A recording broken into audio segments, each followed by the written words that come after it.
right, welcome to a sold out stream. This is going to be Classic League A playoffs. We're going to have two series. The first one's going to be Mr.TX against Thrillhouse. And actually, they're friends. They've been playing against each other for years, I guess, since they were kids, maybe. And then we're going to kazelegend and INDIO after that. And both of these are pre-recorded series. And hand it over to you, King Raph, and I think we're going to look at the website stats.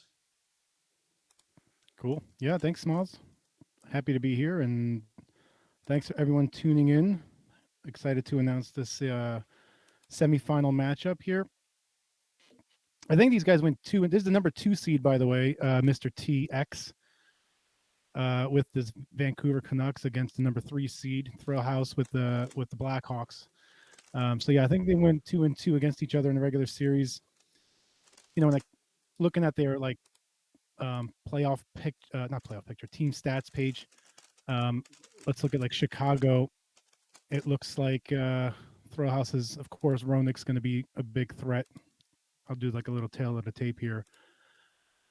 It looks like Joe Murphy's in there most of the time. It looks like almost all the time. So it looks like he'll go with the Roenick, Murphy, Larmer, the big point scorers there. Chelios and Smith. Cam Russell makes a little bit of an appearance, and Rutu's probably in there for some time as well. So that's a sort of default lineup. I mean, obviously, when you think of Chicago, you think of Roenick, but I think that defense is going to be massive for Thrillhouse. That, you know, Chelios, Smith, and Belfour are probably the best overall defense that you can get in the game. And then probably Boston with Bork and Sweeney, but, you know, Andy Moog is not anything like Eddie Belfour. Mr. TX, Mr. T with the speedy Vancouver Canucks. We'll see if he can use that speed, but he looks like he's got Bure, Ronning, Linden, and this is interesting actually. I'm looking at the team page for the Vancouver Canucks in the regular season. He looked like he used Linden and Courtnall interchangeably. Both had Courtnall most of the games played, but Linden makes quite a bit of an appearance. So we'll see him probably get it going. Both are solid options, and Lume and Diduck. Oh, Gerald Diduck, not really using Lidster as much. Lidster's got some. This is sorted by points per game. So yeah, it looks like Lidster's got the 40 games played. Lume. So that'll be interesting. Look at default lineup there. So yeah, I'm all good to go. If people are in the chat in the stream, and I got that up as well. Hello everyone. So we got, it says 6 people. Perfect. Yes, if you have the video up. I got 9 already. Nice. But yeah, when I go to the users list, there's no one there. So yours is more up to date than mine. So if you want to count it down, I'll get the video back up on screen. Let me know if you're ready. Yeah, I'm ready. So there was a 3, 2, 1, go. All right, here we go. Like I said, this is the Gens Classic League semifinals, single A. I say single A because this year there's a double A, but still, this is the semifinals between the number 2 seed Mr. T versus the number 3 seed Thrillhouse. Mr. T with the Vancouver Canucks and Thrillhouse with the Chicago Blackhawks, both high-powered teams. Blackhawks, I think, have an edge overall just because of, obviously JR, but I think that defense is what's going to be a big difference maker. Vancouver's defense is pretty weak, so we'll see. Mr. T's going to have to, I think, really get a lot of manual goalie out of Kirk McLean here. But Mr. T, the number 2 seed, starts at home. Guys are setting up here. Looks like they're just checking with each other, getting ready to start.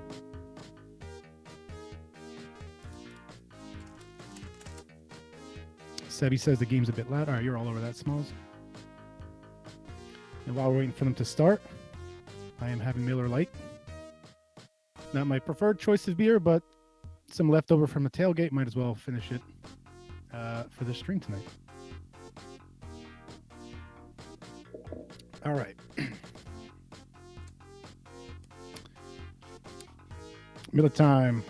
So welcome Mr.T, Thrillhouse, they're both in the chat. Sebi's in there. Indio's in. Coke is in. Yes, that is an NHL 98. NHL 98 stash. There you can see that. That's a sealed, rated copy, 9.2, part of my collection. Yeah. I don't know if this is like 10 minutes of just game time, of waiting time, but hopefully they'll start soon. I got you on the big screen now if you want to show it again.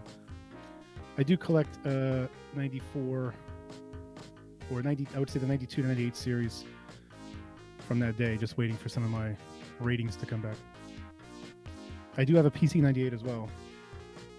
I have a PC 98, 95, 96, 90. I have everything. Everything but a sealed copy of NHLPA 93 for Genesis. So if anyone has that, I'll give you a fair offer. All right. Yeah, Snob, we should have checked. I think. Well, I know they were playing at like 5 minutes in this file. Look at the stats. We could skip ahead if you want. We can talk about Star Trek. Oh, it looks like they're starting. You know, at the 4 minute mark or so. Yeah. Okay. So we got 1 minute here. We just scroll ahead to 4 minutes and then restart, resync up. All right, I'm gonna pause on 4 minutes and then we'll do a 3, 2, 1 again. Okay, so pulling it ahead to 4. All right. Oh, all right, I'm at 4 minutes. Very inaccurate. 4:14, 3, there we go, 4. Okay, hold on. Okay, I'm at 4 minutes.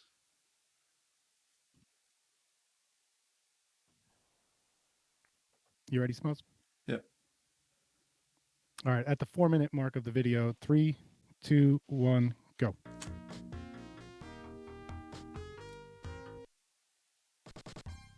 I see myself on the stream, by the way. I don't know if you got the game back up.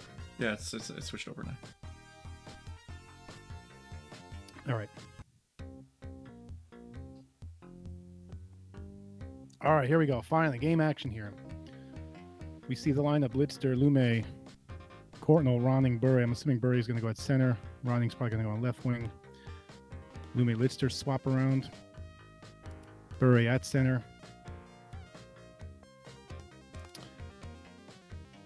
Ronning goes to left wing, and Courtnall stays on the ice, so that'll be the lineup there. Ruutu is in. That's interesting. That's a little different than what I saw in the regular season stats. Saw Murphy in there a lot. I wonder if Thrillhouse is planning on Ruutu's weight and CB checking to knock down some of these lighter guys. As I say that, they're checking out the weights here. You see a lot of light forwards there for Vancouver. Ruutu is a big 204-pound guy who can CB. So let's see how this plays out here. First period about to start. Game 1 of the best of 7. Chelios with the puck.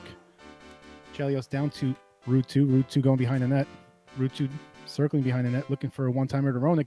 It's got it, and that's a goal. Beautiful by Ruutu to Roenick. Beats McLean. Roenick's going to get that every time. And just 23 seconds into the match, we got a 1-0 lead for Chicago. Ronning now with the puck. He goes aggressive, gets checked out by Larmer. Larmer, very unassuming. You know, you don't think of him as an elite player, but because he doesn't have any outstanding stats, but he's just a solid overall player. He looked for another one-timer to Roenick. He controls the puck. Bodies flying everywhere. Smith. Chelios getting held up. Ronning with the speed. One-timer. Got it. To Pavel Bure. Beautifully set up by Mr.T to get Bure to Ronning to Bure. Ties it up 1-1 with just under 4 minutes in the first period. A lot of action, a lot of high scoring. Maybe this is what we expect. Mr.T able to get past Belfour, not easy to do here. Meanwhile, Courtnall with the puck, he gets nailed by Ruutu. Ruutu outlet pass to Roenick. Roenick's going to let one fly. Gets held up. Nothing called. Refs letting him play. A lot of holding going on. Won't let Roenick get that shot off. Nicely done there. Oh, Ronning tries to get one by Belfour. Belfour's going to scoop that up every time. Breakaway by Larmer. Oh, is that going to be a penalty shot? Did I hear a bell? Still control of the puck. Was that a penalty shot? Let's see. Yes, it was. Larmer comes right in. Really aggressive. Oh, I had the open net. Oh, dancing. Now, this stuff drives me nuts. But, oh, he misses it wide. Should have shot it right there. But Thrillhouse had it, hesitated, cost him there. Remains a 1-1 game here in the first period. puck. He's got some daylight. He's going to pause, gets poke checked down. Roenick's going to, now there's a shot. Oh, went right into the center of McLean for an easy save. Courtnall dishes it out wide. Bure behind the net. He's going to get, stays on his feet. Great stick handling, lets him stay up there, and cleared out into the stands by Ruutu. Face off now in the Chicago zone. Won by Chicago. Smith, outlet. Larmer gets checked. Here's Ronning to Bure. Had that opening. Great steal by Roenick. Here's shot wide, just a little wide there. Good opportunity, though. Another breakaway. Larmer's second breakaway now of this game. Courtnall loses the puck in the corner, controlled by Ruutu. Ruutu looks like a great ad here so far. He's absolutely smashing everyone there. A little far out wide for Roenick to get that in there, but he's causing a lot of problems already for Vancouver. Bure into the box. There's a edit lines, of course. Who are we going to get in there? Courtnall at center. Let's see what Mr.T does. Yeah, puts Courtnall at center, so we got Ronning and Courtnall in there. Bure will come out onto the right wing when he gets out of the box. But meanwhile, power play for Chicago. Lost. Courtnall with the puck. Courtnall deep. Oh, if that would have went through, we might have gotten a one-timer in there. But right now, Roenick's got it. He holds on to it, evades some checks. He's going to circle around. Very dangerous. No one's going to come into center, though, because he's the center. Now we got Ronning looking to pass, gets intercepted. That was the first play we saw, but not going to happen again. And we run out of time in the first period. 1-1, 2 early goals, and kind of these guys settled in. The defense started kicking in. And we start the second period tied up. Chicago on the power play. Won by Ronning. Ronning goes in. Pass shot straight at Belfour, who just stops that one. Stolen. Taken back. Roenick's going to go on the side. He's going to pump the brakes. He's going to let one go. Nope. He's going to go around the net. Back. Dancing too much and gets taken out by Lume. Courtnall gave it up to Larmer. Larmer with the puck now pumps the brakes. Outlet pass, got it to Ruutu. Ruutu had the one-timer intercepted by Ronning. That would have been a goal if it made it through. Ruutu again. He's going to go straight at the goalie. Forehand pass shot wide. That's the second wide one here. Thrillhouse is going to have to calibrate himself if he wants to hit those on the net. Good attempts, though. Roenick not going to go down with that C check. Mr.T is going to have to do better than that. Roenick. Oh, a beautiful feed to Ruutu. Didn't even see that. Squeezed it in right by McLean for a 2-lead. Beautiful goal there by Thrillhouse. All right. Now we got Ronning. Bure. Oh, backhander. Could have went through there. Larmer with the puck. Paused the break. Got the one-timer. Didn't take it. There's a shot. Huge save. That was a wide open net, but Lume caught that puck. Gets a wide pass shot. Both these guys hitting wide. Oh, my God. Lister just takes out Roenick by the AI. Another wide pass shot. Did get by Belfour. That's a one-timer available. Didn't go to the right guy. I think he was looking for Ronning. Unfortunate for Mr. T there. But meanwhile, Thrillhouse and the Blackhawks control the puck. Ruutu looked for another pass. Intercepted. Lume with the puck. Missed Ronning. Ronning gets it. Knocks down Chelios. Puck is still loose. Roenick gets, Bure gets knocked down. Ruutu. One-timer. Larmer wasn't in the spot. He steals the puck. Gets it. Opportunity there. Just missed. I don't know if he saw it there. This puck is now. No one can control it. Skating around a bit. Now here's Bure. He's going to take it all the way. Goes wide. Comes to the corner. Comes back out front. Winds up for a shot, but Roenick trips him up before he's able to get it off and steals the puck. Meanwhile, it gets laid out now by Ruutu, who again is just causing havoc for the Vancouver Canucks here. Larmer all the way across. Ruutu back across to Larmer. Didn't get there. Ronning. This could be the last rush of the period if he gets it off. One-timer. Nope. Ran out of time. So now just one goal. Looks like we're going to get Bure back at center here for the Vancouver Canucks. But really great period. I mean, started out with 2 quick goals, but these guys have really clamped down. I think, they're recognizing their each other's tendencies. A few one-timers coming through, but were intercepted by the defenders. So here we go, right into the third period. Courtnall now with the puck. Bounces it off the boards to himself. Evades the check, bounces it off Ronning now, who wasn't able to handle the puck. Larmer goes down. Ronning goes down. Lume, puck bouncing everywhere. No one could control it. Courtnall now with the puck. Outlet pass to Bure. He's got a breakaway. Had that easy right to left. Classic goal, 101 deke. Will beat Belfour. Will beat anybody. Nicely done by Mr. T. Thrillhouse probably kicking himself. Should have taken the goalie on that one, on the manual goalie there. I trusted Belfour a little too much. But we got a 2-2 game now in the third period. Game 1, best of 7. Ruutu behind the net. Looked to go out in front, I think, to Roenick. Just missed him. Courtnall gives it up to Bure, who tries the same thing, but just ran out of real estate. Chelios clears the puck. Could be an icing call, but negated as McLean touches it up.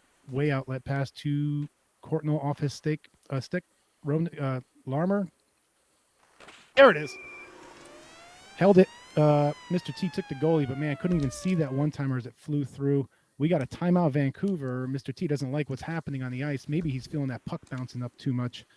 But a nice setup by Thrillhouse for the go-ahead goal here with 2:49 left in the third. Mr. T needs a goal to tie it up, forcing overtime here, or else he's going to lose game one at home, lose his home. Oh, there's a beautiful EA special, just almost executed it, but Belfour able to come back and get that rebound. I thought he had a wide open net. Nice job. I like that. We haven't seen those yet so far. A lot of one-timers. That was the first EA special. Ronak going to pump the brakes, going to try to get the shot up, but that's a good CB check, I think, and a breakaway goal. Oh, hit the post, but oh, just an awful setup. Result there as Bure is going to get an interference call running into Belfour. Thrillhouse just cleaning house here, and yeah, extra attacker on. Brent Sutter, one of the Sutters, I can't remember who, scores the go-ahead goal with the extra goal here at 4-2. Chicago looking pretty solid here. That was just an unfortunate turn of events. Breakaway to a delayed penalty led to a goal. Now it's 4-2, under a minute to go. Mr. T needs two quick ones now. Really hard to do against Chicago, who's pretty much shut him down after that first period here. Another pass shot wide. Pass shots, I don't mind it too much. They're just all a little wide. There's another wide one. So maybe as the series progresses on and they calibrate themselves, that's going to go in. Wow. I don't know what happened there. If I can see the replay here, why did Belfour go out so far out wide? He was interfered with a little bit. There, yeah. Oh, and that was a manual goalie. Okay, so the replay. But yeah, still not enough. It was really that was the Miller Lite play of the game. The Pavel Bure breakaway. Instead of a goal, gets a penalty. Chicago comes back to win, and that ended up being the game winner. What do you think, Smoz? Not sure. I was paying attention to the sync. I wasn't sure if we were synced up quite right. I think the problem was that you were seeing things before I was seeing them, not because of the video, but because of the way you play. So I was like, wait, one timer where? Oh, now I see it. All right. But yeah, what time do you have on the video player right now? Just kind of count off a few right seconds. now on the video player, I'm at 14:42. Can you count off a few? So I'm at 51, 52, 53, 54. Well, you guys could let me know if my commentary is a little ahead or behind on the chat. Just let me know. I'll make sure to fix it a bit. But here we are, game two. I got a face off, and the puck drops right now, so that's where I am. Larmer with the puck. Here's Ronak. Ronak's going to have that chance against McLean. McLean with a good save to stop that. Chelios with the puck. Chelios getting held. Ronak now controls it. This is now game two. Thrillhouse up 1-0. Bucks behind the net. Ronak, he's got a chance to let that cannon go, but he's not going to get it. We got Ronning at center. I didn't even realize that. So Mr. T trying something different here. Didn't like Bure at center in the first game. Ronning's just a little floater there, easily controlled by Belfour. Outlet pass to Larmer, who got crushed. Ronning's got the one-timer, just Bure didn't let it go. Poke checked away. Rutu's still in there. No changes, looks like, for Thrillhouse, who won that game. Liked what he sees. Gets taken down. Nice poke check there. Chelios. That's the way to take down Bure. Smith, outlet pass to nobody. Ronning controls it. He loses it. Smith. We got Lume now in the back. Got to settle down. Cubs across the wrong side, or the opposite side, not the wrong side, where he is. Belfour getting interfered with. Lume, not the guy you probably want controlling the puck with those forwards on Vancouver, so Mr. T's going to have to not rely on his defenseman to control it, I think, but we'll see. But we got Ronning coming into the box. Let's see if there's no edit lines. We're going to have Anatoly Semenov come in at center. This is what's going on here, because he's got to yeah, you got Bure, but now Ronning is in the box. Courtnall, he wants Semenov and Bure. Rutu, Larmer looking for the one time. Ooh, does he have it? Ah, he had Ronak set up. He's still got a set up there. but waiting too long, and Seminoff got it. He gave it away. Ronik's got the puck. Ronik getting blocked by his own guy. Rutu wants the puck. Doesn't want JR to have it. Rutu behind the net. Oh, that's a nice setup to Larmer, but McLean found it. He was on the same side. Now we got Vancouver on the rush on the other way. He's got a chance by Bure. He's going to take a shot that probably would have been saved by Belfour. You never know, though. Bure again with the puck. 15 seconds to go in the first period. It's a 1-0, a 0-0 game. Rutu, nothing. So we ran out of time and pretty tight here. No changes here. 2 shots, 1 shot. Not a lot of shots. A lot of waiting for those one-timers. I did like how Mr. T tried that EA special. Was like 80% of the way there on the success of that. So we'll see if some of these guys, both of these guys, want to mix it up here because not a lot of shots being taken and a lot of waiting for the one-timer. There's another one-timer. That one executed a little far for Ronik, but he can still get it. That's a great save.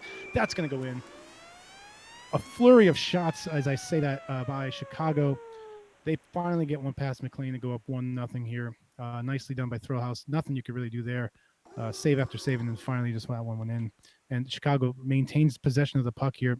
They just have a lot of momentum going their way here. Ronik's with the puck, holds it, still has it. He's looking around. I don't know what he's looking for.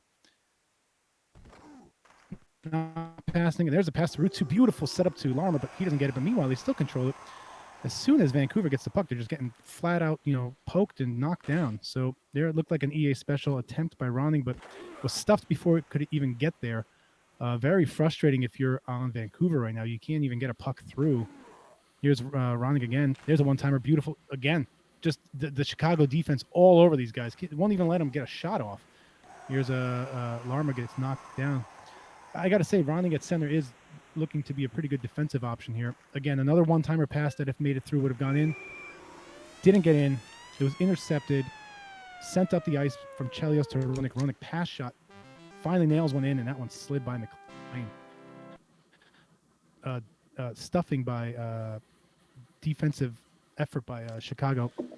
As there's a pause in the game here. They paused it. I think the story is that Thrillhouse's kid dropped a drink on the stairs or something. So they were frantically cleaning that up. We're just it'll just be like a minute, not too long. Well, yeah, Thrillhouse corroborates that story. I need a little break. I wasn't sure. It was Thrillhouse's kid who spilled. That could be a turning point. That could be the middle turning point of this game. Because right now it's all Chicago with 2:20 left in the second. We're right back. Let's see if the pause actually helped Vancouver. There's a one-timer opportunity just a little late on it. Courtnall, though, the puck. Is something going to get through? Lume. He's going to get knocked down by Chelios. Nothing opening up, nothing coming through. The Chicago defense stout here. Chelios gets rid of it. Smith, Larmer coming in. Got a one-timer opportunity, doesn't take it. Larmer. There. Ooh, that one just didn't fire. I think JR hits that one. That's going to come flying in the net. Vancouver. All right, so Mr. T, I think he's feeling the same thing I'm seeing here is just, it'd be hard enough to beat the computer, let alone another skilled player like Thrill in a game like this. So let's see what happens here. If the timeout does anything, if Trefo's on, he's going to say it doesn't do anything. But not doing anything doesn't do anything either. Oh, he's got an opportunity. Ooh, the crease cut gobbled up by Belfour. That's what makes him so good. I thought it was well executed by Mr. T.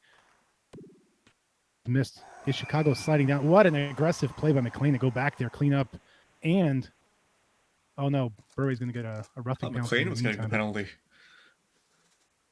That would have been great, or even better to get an interference penalty, which would have been hilarious.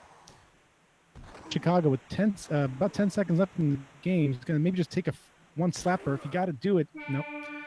With that little time left, not much else you could do. Just slap it with Ronik. Maybe it goes 5-hole. But here we go. Edit line screen going to get who? Courtnall is on the Bure run at center. Coming in instead of Courtnall. So Mr. T, I think smartly needs to switch something up here. Just nothing happening here, and they're at home too, so it's even more dangerous. And they're down 1-0 in the series, so a goal here will change something. It's still a 2-goal game, as much as Chicago has sort of owned this whole game. And Ronik, almost fooled Mr. T, but just McLean got enough of it. This is going to be another dangerous. In close, that pass zooms by. Wide open net, though. Yeah, Ronning just getting poke checked down by Chelios. That was a nice play. And again, Ronning just not enough firepower to get, I think, through Belfort. So it's a good defensive option, but, you know, it's going to be tough to squeeze one by Belfort unless you got a wide open net or you start hitting on those pass shots.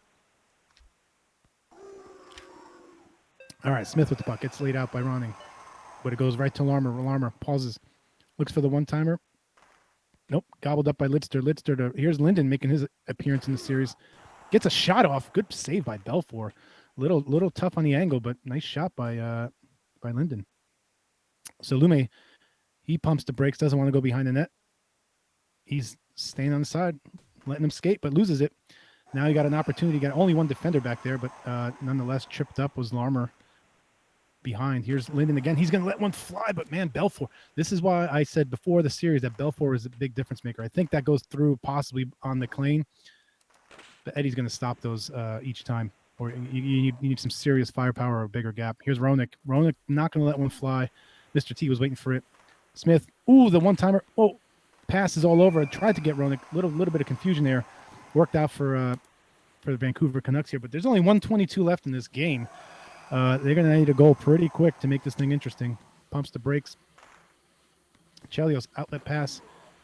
Doesn't get through. No one's getting the puck. Oh, one-timer fires. That was from the initial pass. The one-timer activation was still there.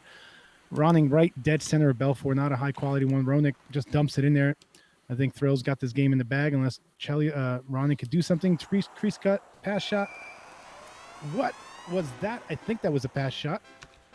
Whether intentional or not, he jammed it through Belfort, and he's got 21 seconds left to try to get one in to equalize it, forcing overtime. Loses it. Oh, no, that's going to do it. Larmer's got the puck. He's not going to get touched enough, so made it interesting, but man, that was really tough for Vancouver that game. Roenick with the #1 star. I feel like that Chicago defense should get a star in my opinion because they really didn't let anything go through in that whole game. Sunster Tex win a face-off with Ronning and skate at the D and just got plowed by the AI. Mm.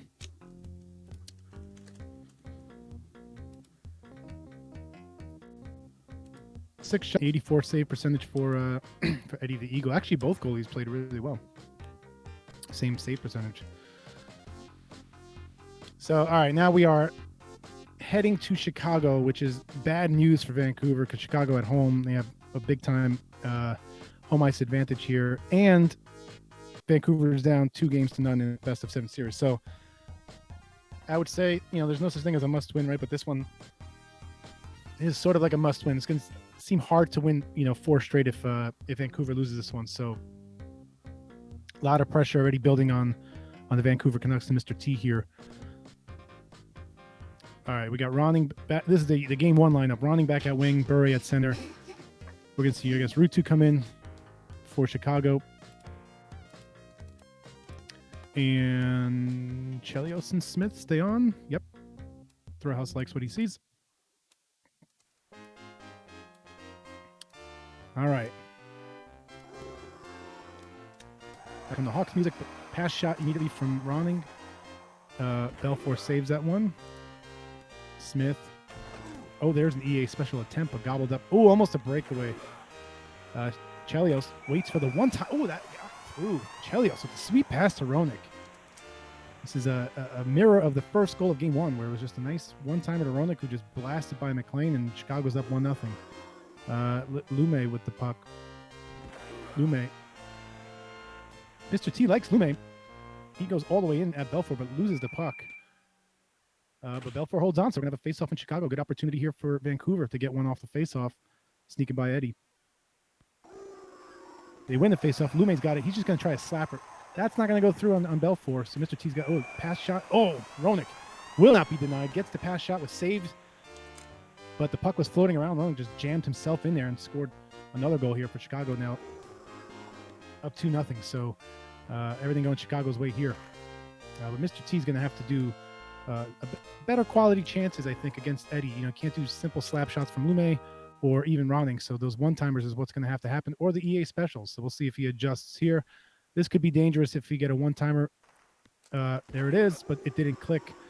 Mr. T was blocking it for most of the time. He knew it was coming as well.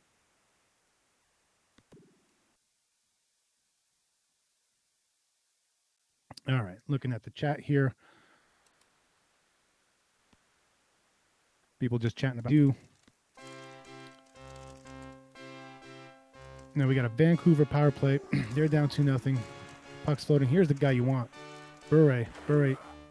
Does he come around? Does he get a shot? He gets one. Nice manual goalie save by Thrillhouse. You know, you don't think Eddie can save them all. And that was definitely one where you want to take the manual goalie. And short-handed. Larmer controls it. Ooh, almost had the classic deke the other way. Courtnall tries to sneak one through. Bure has it out to Lume. Lume to one-timer. Just got a little too close. Just almost jammed it right off Bure's stick. But good. Mr.T really liking Lume. And is letting them skate is Thrillhouse, so why not?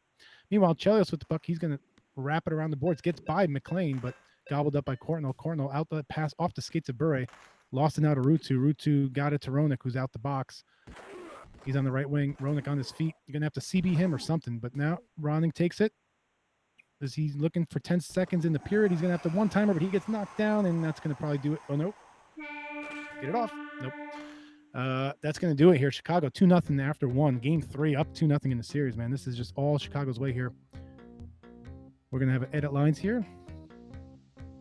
Does Linden make its way on? Linden comes in on the left wing. He's on the right wing. Ronning's on the left. Yep. Linden, the right-handed shot, coming on the left wing. So he could make use of his, was he 4-4 shot? Ooh, my goodness, that was nice. Rutu, man, he's been playing so well to Roenick. Roenick with the hat trick there. Just devastating one-timer. Nicely set up, 9 seconds into the period. Ronning now. Ronning, he's going to try to do the same thing, but man, there's just Chicago defenders all over him. I mean, just can't do. Oh, he had it. He got it there. Missed on the first one. Belfour goes down. It's almost like a modified crease cut, but Linden in the game capitalizes, puts a goal on for Vancouver. Much needed for Mr.T on that one. Vancouver on the board, and they got some momentum going their way now. As I say that, route to breakaway. Ooh, forehand pass shot. Actually nicely done. Hit the blocker. And a pass shot. Almost tried to do what he did at the end of game 2 through Belfour. Didn't go that time. We got an interference call. Roenick coming to the right wing. Roenick coming to center. Larmer. So just getting Route 2 out because he's into the box for 2 minutes for interference. A Vancouver power play. They need one here to climb back into this game. They're still down 2 goals. Here's Linden coming in. Gets checked down. Now Chelios. Ooh, nice. Just dekes out that Vancouver forwards, but didn't deke out Linden, who came from behind. Nice attempt. Both by Linden and Burright. Stopped by Belfour. Chelios now with the puck. Chelios gives a dangerous pass. Belfour going to hold it and gets rid of it back to Chelios, but Chelios just getting up. Didn't know where the puck was there. Lidster. Oh, the crease cut. That was, man, that goes in, I would say, 4 out of 5 times. I'm surprised Belfour didn't go down. Off the back of the skates of everyone here. Smith gets knocked down. Linden's going to fire. He's going to have an opportunity. He got it because Belfour was crushed or blocked by his own people there. And Linden finds the back of the net for his second goal of the game. Good substitution now for Mr.T. As Linden comes into the game and scores 2 goals. Need that firepower. So Ronning gets laid out. Larmer now with the puck. Larmer out to Route 2. Route 2 looking for the one-timer. This one gets stolen. Nicely done by Lume. Outlet pass. Ronning hits the brakes, but Roenick just jams it into the boards. Nothing called there. Refs letting them play. Roenick coming up all the way. Roenick hits the brakes again. Loses the puck, though. It's tipped. Chelios back to Roenick. Roenick now. Still with the puck. He gets the puck taken away by Lume. Lume, it's a breakaway. Oh, my God. And a Linden goal. That's his third, the hat trick. Lume was on the breakaway. Got a penalty call. Would have been the penalty shot, but found the trailing Linden for his third goal of the game, and that game is tied now from 0-3 to 3-3. Nicely done. Fake 2. Almost had Belfour fooled if that pass made it through. But here we go. Chicago with the puck. Roenick going to come straight at the net, and he actually gets it into that short side. I didn't think there was room there, especially after he got toddled and hit. But, man, nicely done to squeeze it in there. 4-3.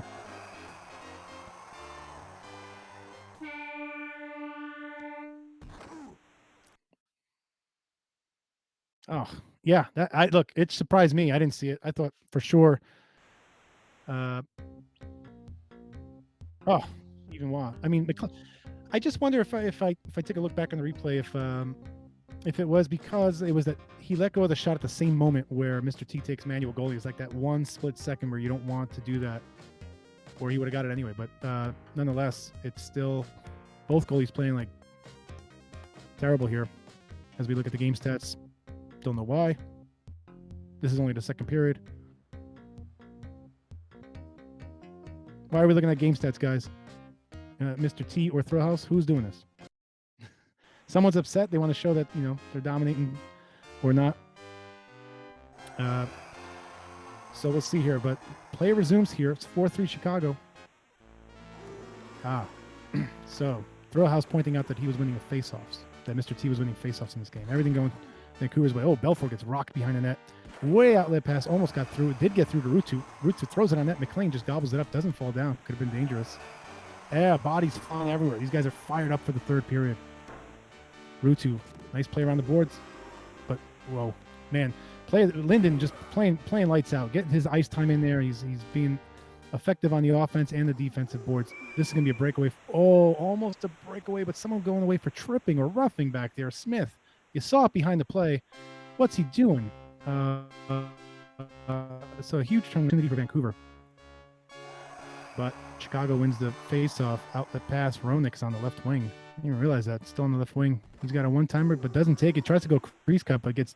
Here's the speed of Browning. One-timer. Oh, I mean one-timer. Pass shot.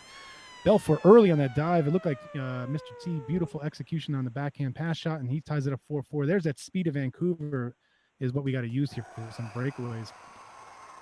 A little early on Belfour, but nonetheless, that might have gone in as a great backhand pass shot by Mr. T. Oh, things getting a little tight. Held the puck a little too long. Another opportunity for Vancouver. They lose the faceoff though. So much as Thrillhouse was pointing out, that faceoff was big.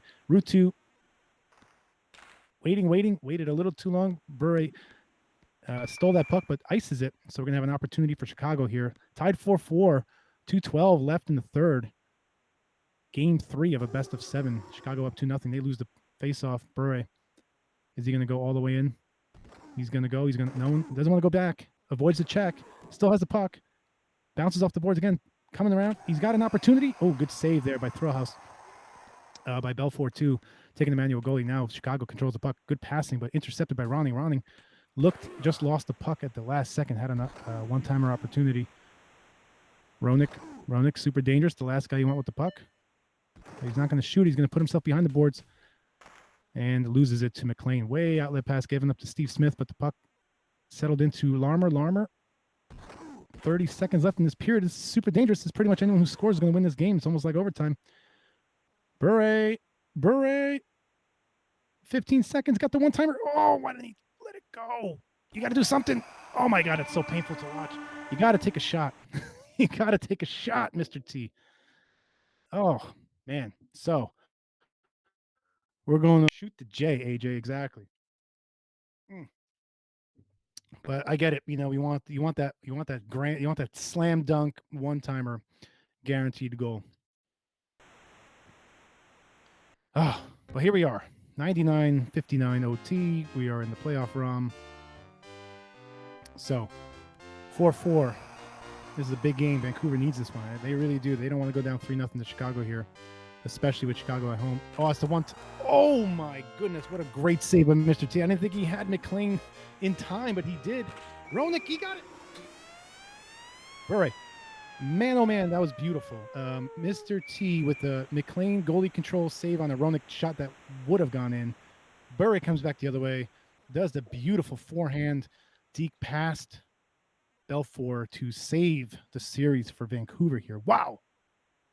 Freaking awesome ending. Game stats here. Goalie's not playing well.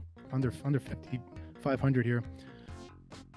Or attack zone dominated by Vancouver, but they escape with an OT win.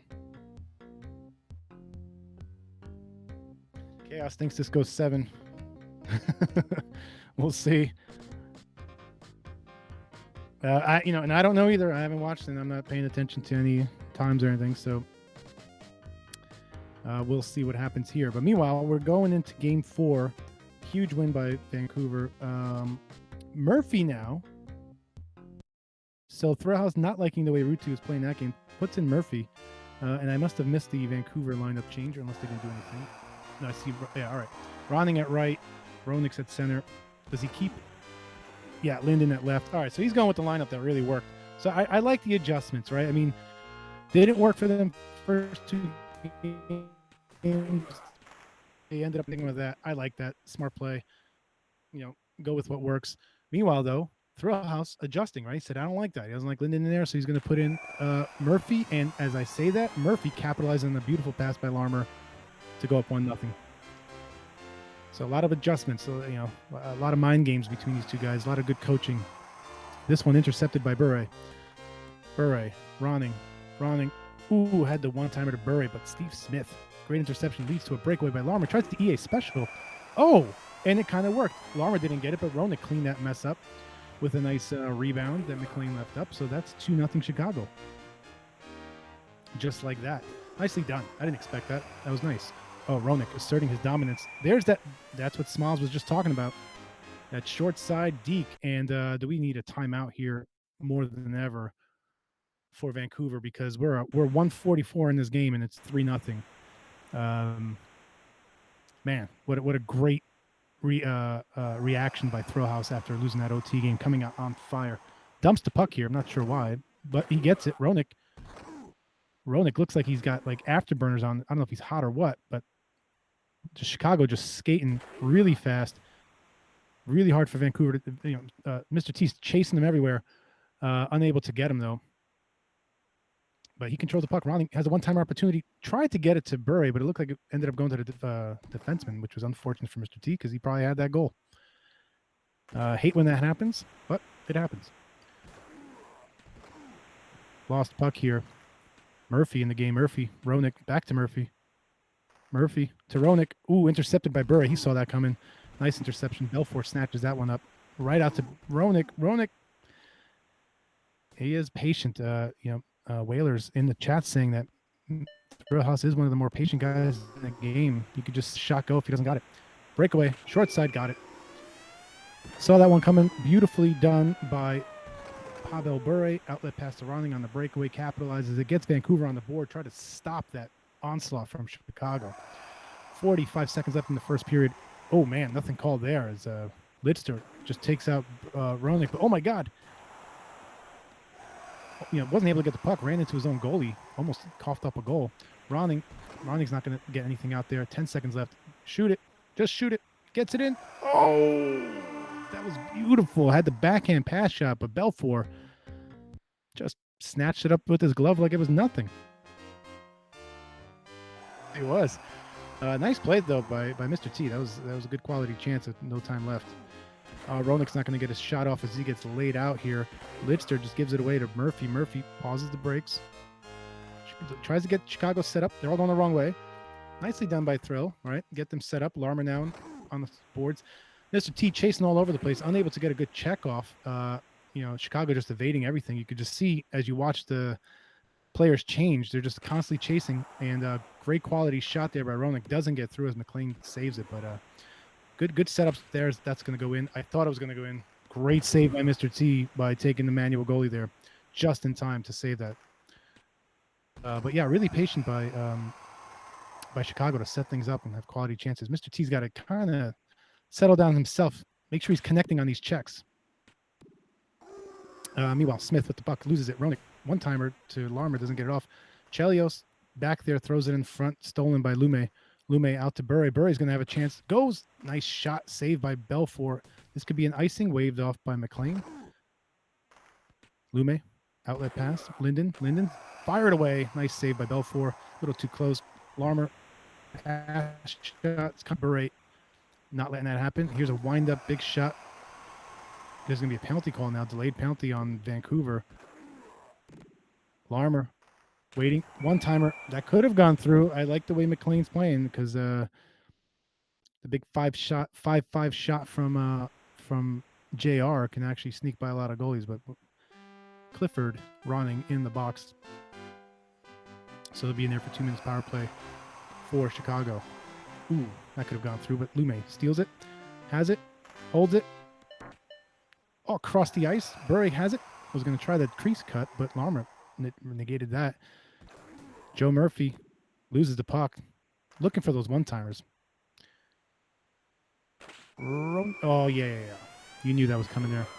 Bure coming all the way across, started turning the other way, and that's going to get Belfour fooled each time with all that speed and coming across the other way.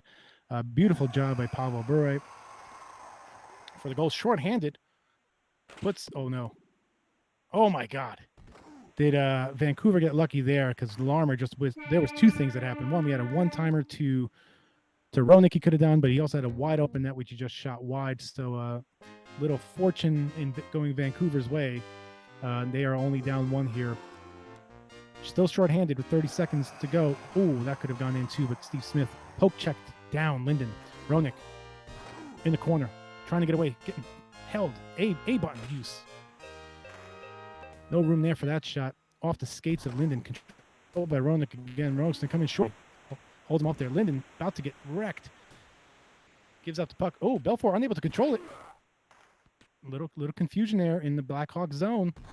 Uh-oh. Oh, so patient by Thrill. Doesn't even get rid of it. But Roenick pays a price for that patience. Lume's going to get hit by Roenick, but stays on his feet. Still lost the puck. Larmer gets taken out by Bure. Bure go all the way up the ice. He's going to go. Sticks to the side. Avoids Chelios only for so long, but Chelios finds him and crushes him in the corner.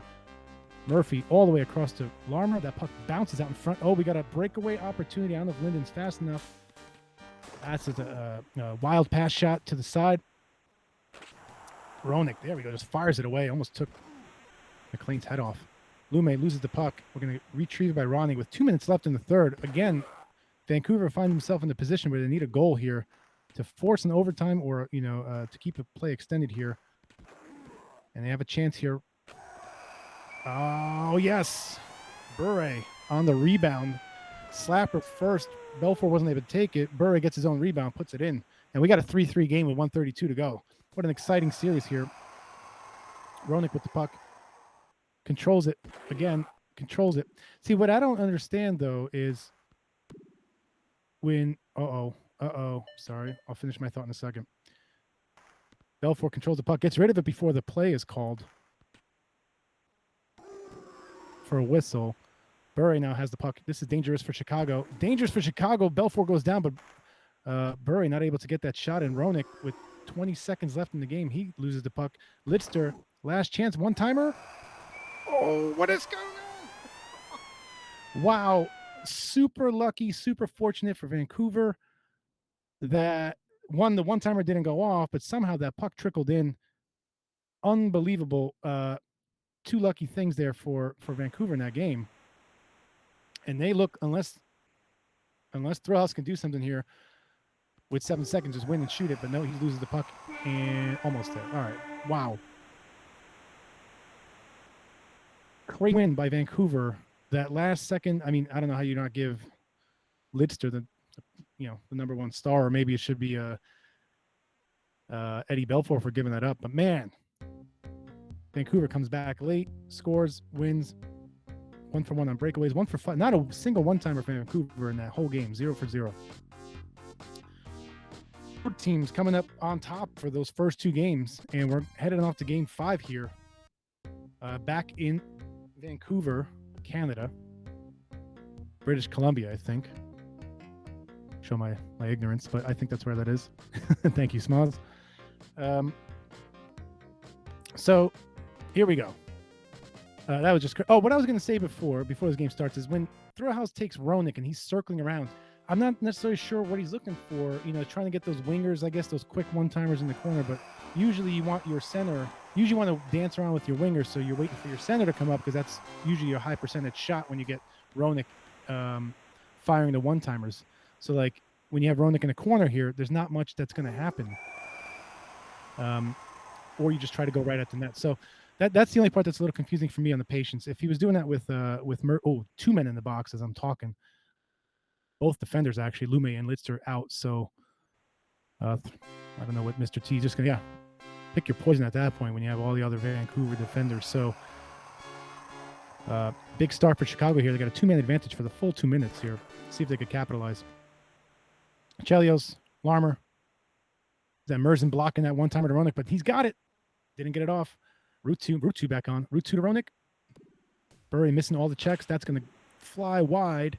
Roenick not looking sharp on that first shot. He's going to not fire. He's going to get that short side gobbled up by Mr.T. He's seeing the same thing. Merzen? Yep, no, Robert Dirk.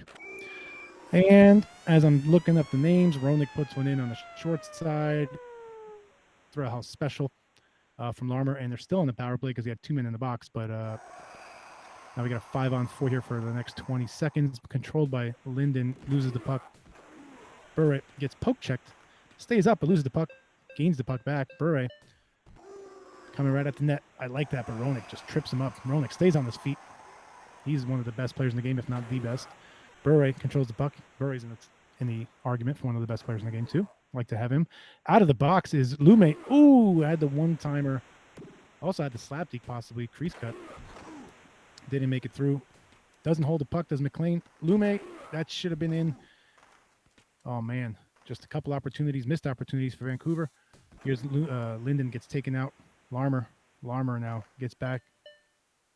Route 2 pauses, looking for that one-timer, but gobbled up by number 22, who is Dirk.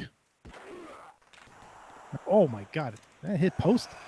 Nice play by Mr. T. Belfort, outlet pass, Roenick. This is super dangerous. It's going to be a penalty shot, but Roenick puts one through. I think that might have been a pass shot, too. All right, Moggs is Moggs is in the argument, too, but it's hard to say that Roenick is not one of the best in the game. Great opportunity. Just pass, shoot it, get it off. All right, 2-0 again. Look, I feel like the first 4 games are all the same story. Chicago comes out and builds up a lead, and then Vancouver's clawing themselves back in, and whether they can do it or not, it seems to come down to the third period, and here we are again. Beautiful. Nice pass, Bure. Didn't even get the one-timer off, but still had enough time to just wrist shot that puppy right by one game, the second period. Big goal by Vancouver. The Canucks there. Oh, my God. Timeout coming. 2 goals in 25 seconds. No, we don't have a timeout. We have some Thrillhouse again, upset about the face-offs. Yeah, it's because you guys know each other.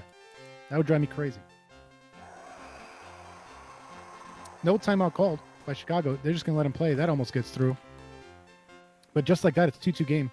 Roenick, loses the puck. Outlet pass, didn't get through. Lidster has it. Now we got Ronning, gets taken out by Roenick. Roenick's going to go all the way up the ice now.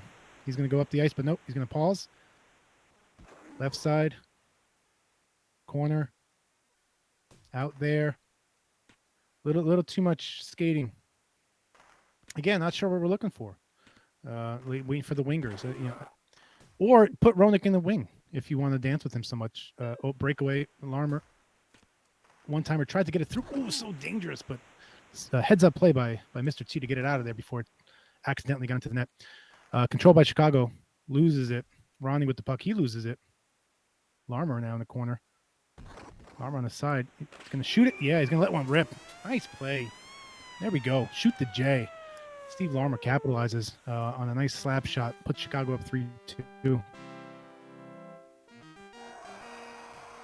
Just wanted to know. Linden, wow. That was really nicely set up, but that's where you have... That's the save that Belfort makes, I would say, once, every few games. That's a big difference maker. It may not seem like much, but that, in a series, that stuff adds up. Beautiful save by Eddie there. And we resume action here with 1:23 left in the second period. Game 5 in the best of 7 series, I've tied 2-2, has been pretty close. Back and forth action. Again, feels very similar where Chicago goes up and goes back in. So slow starts for Vancouver in all these games. But meanwhile, we got 40 seconds left here. Route 2 out to Larmer. Larmer pumps the brakes, has an opportunity, gets checked down. Linden gives it up to Bure. Bure pumps it, comes back in. Didn't fool Thrillhouse, though, who played that defensively nicely there. Roenick. Yikes. That's what you didn't want to do. Give that one up. Really nicely done. Timeout coming from Vancouver.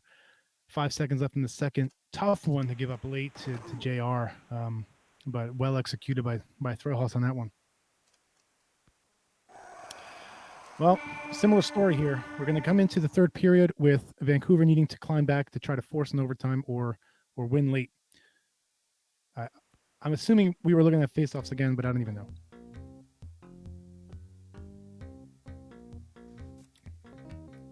Thrill could confirm. All right, both guys say they're ready. They're ready. There we go. So now Thrillhouse wants to just hold on to this 2-goal lead here. He's got a nice lead. Doesn't want to give up anything quick. What happened in the previous 2 games. But meanwhile, Vancouver's coming out. One-timer. Ooh, just didn't sneak through. Like the chance, though. Roenick with the puck. Roenick in the corner going behind the net. Pauses it. Comes back the other way. Goes back the other way. He's just behind the net. Doesn't know what to do. Gets hit by Linden. But still, Larmer controls the puck. Now he's going to find Roenick. Doesn't find him. Larmer. Man, just killing time. Thrillhouse, who cares? Minute and a half already eaten up in this period. Now we got Vancouver coming in. Linden, he's going to... Ooh, got the backhand. I like it. Kind of fake by going forehand, backhand, nicely executed by Mr.T, and Trevor Linden gets Vancouver within 1. So here we go. Pressure back on to Chicago. They feel what happened the last few games. They don't want that to happen again, but look at that. Smith can't even find the puck. Loses it, gets it to Route 2. Route 2 in the corner. He gets taken in by Bure. McLean outlet pass to Lidster, not the guy you want. Roenick hit down before he can make anything happen. Ooh, just got it out to Linden. Oh, that's beautiful play. Ronning to Bure. Beautiful. I love that. Ronning coming across, gets Belfour to move, sneaks it behind him to Bure for the one-timer in to the open net. So we got a 4-4 game, and just like that, it is, I've seen this movie before, and I think I know how it ends. So we'll see if Vancouver can come back and score a goal late here. What was that? Larmer just finds a crazy angle. That's his second slap shot of the game where he just ripped one in there. I didn't even see that angle, but Thrillhouse did and Larmer did, and McLean not able to save that. So just like that, Chicago stops that momentum from Vancouver. Go up 5-4. All right, Route 2. Sends it around the boards. Larmer loses it, still has it. He gets checked out by Lidster. Lidster coming in. Lidster gives it up to Ronning. Ronning comes in. Oh, just loses the puck. Nice aggressive play, though. 45 seconds left in this period. Roenick gets taken out. Route 2, Larmer. Oh, you're going to have to get it away from him. Get it away from Larmer. T's got it. Last rush. Oh, here we go. Goalie's coming out. 16 seconds left. He's going to have to take a shot. Bure. Let it rip. Let it rip. Oh! Oh, my God. That was beautiful. Great patience by Mr.T. The minor slap by Eddie Belfour. We're going to game 5 overtime. Holy crap, that was awesome. Steve Larmer heat map. All right, just reading the chat here. Taking a story of my NHL 94 life. Well, we'll see here. Now we got an overtime. Chicago now. Especially after what happened the last few games. Mr.T with the puck. Bure doesn't go down. Bure's on fire. Roenick now controls the puck here. We are on overtime, a pivotal game 5 here. Series tied 2-2 in the best of 7. Semifinals in the single A league. Roenick controls the puck. Roenick just doing laps. Loses it though. He runs into McLean. But controlled. Smith. One-timer, let it fly. Get a puck on net. Got to get some pucks on net. Before ended, Roenick. Ooh, I keep saying Roenick. Bure. All right. Here's Linden. Linden. Going to pause. He's going to try to set up for the slapper. No, it's going to do a few circles, pirouettes. That's the slapper. Oh, my God. I can't believe that Belfour saved that. And he had the rebound, but tripped up. Fell over Belfour. Super close call there for the Blackhawks. Oh, my God. Another close call now for Vancouver. As JR had that, probably that would have flown in there. Good one. Manual goalie by Mr. T to prevent that shot from JR. Loses it. The Vancouver Canucks with the puck. Lume. Lume controls it.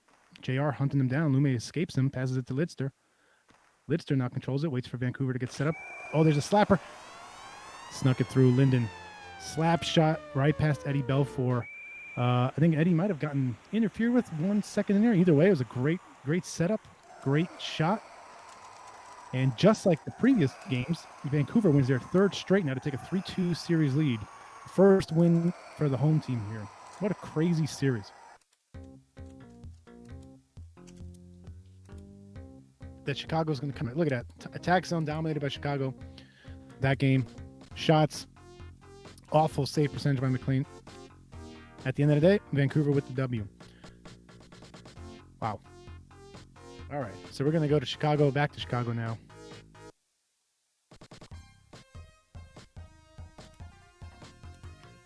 All right. Yeah. Attack zone dominated by Steve Larmer.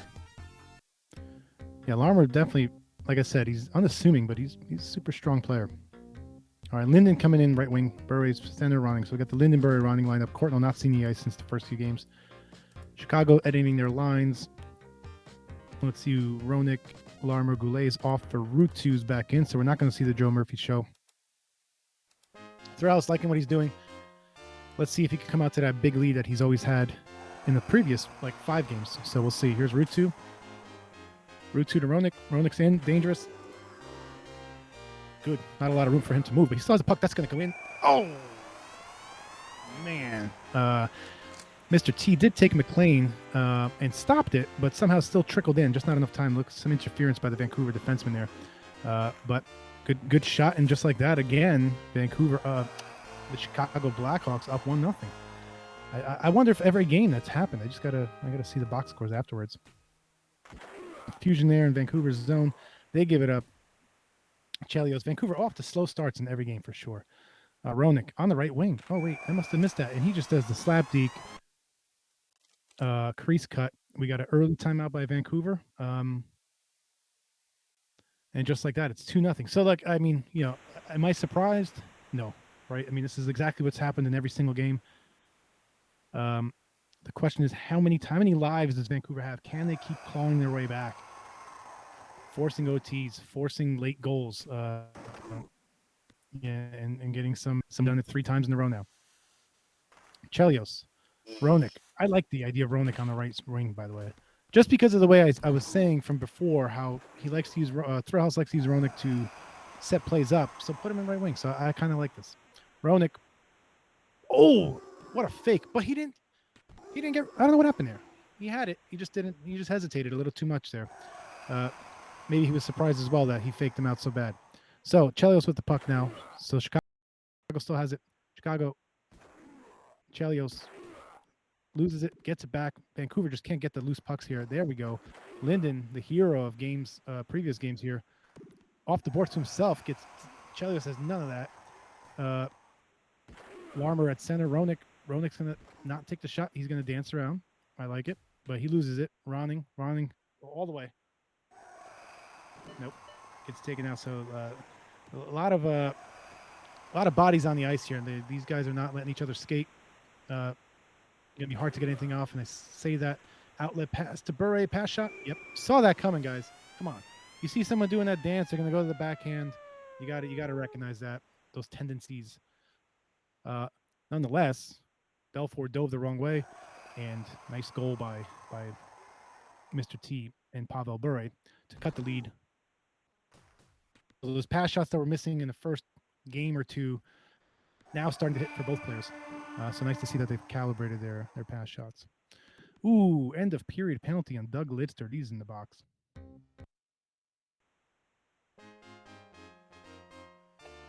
All right, so we start the second period.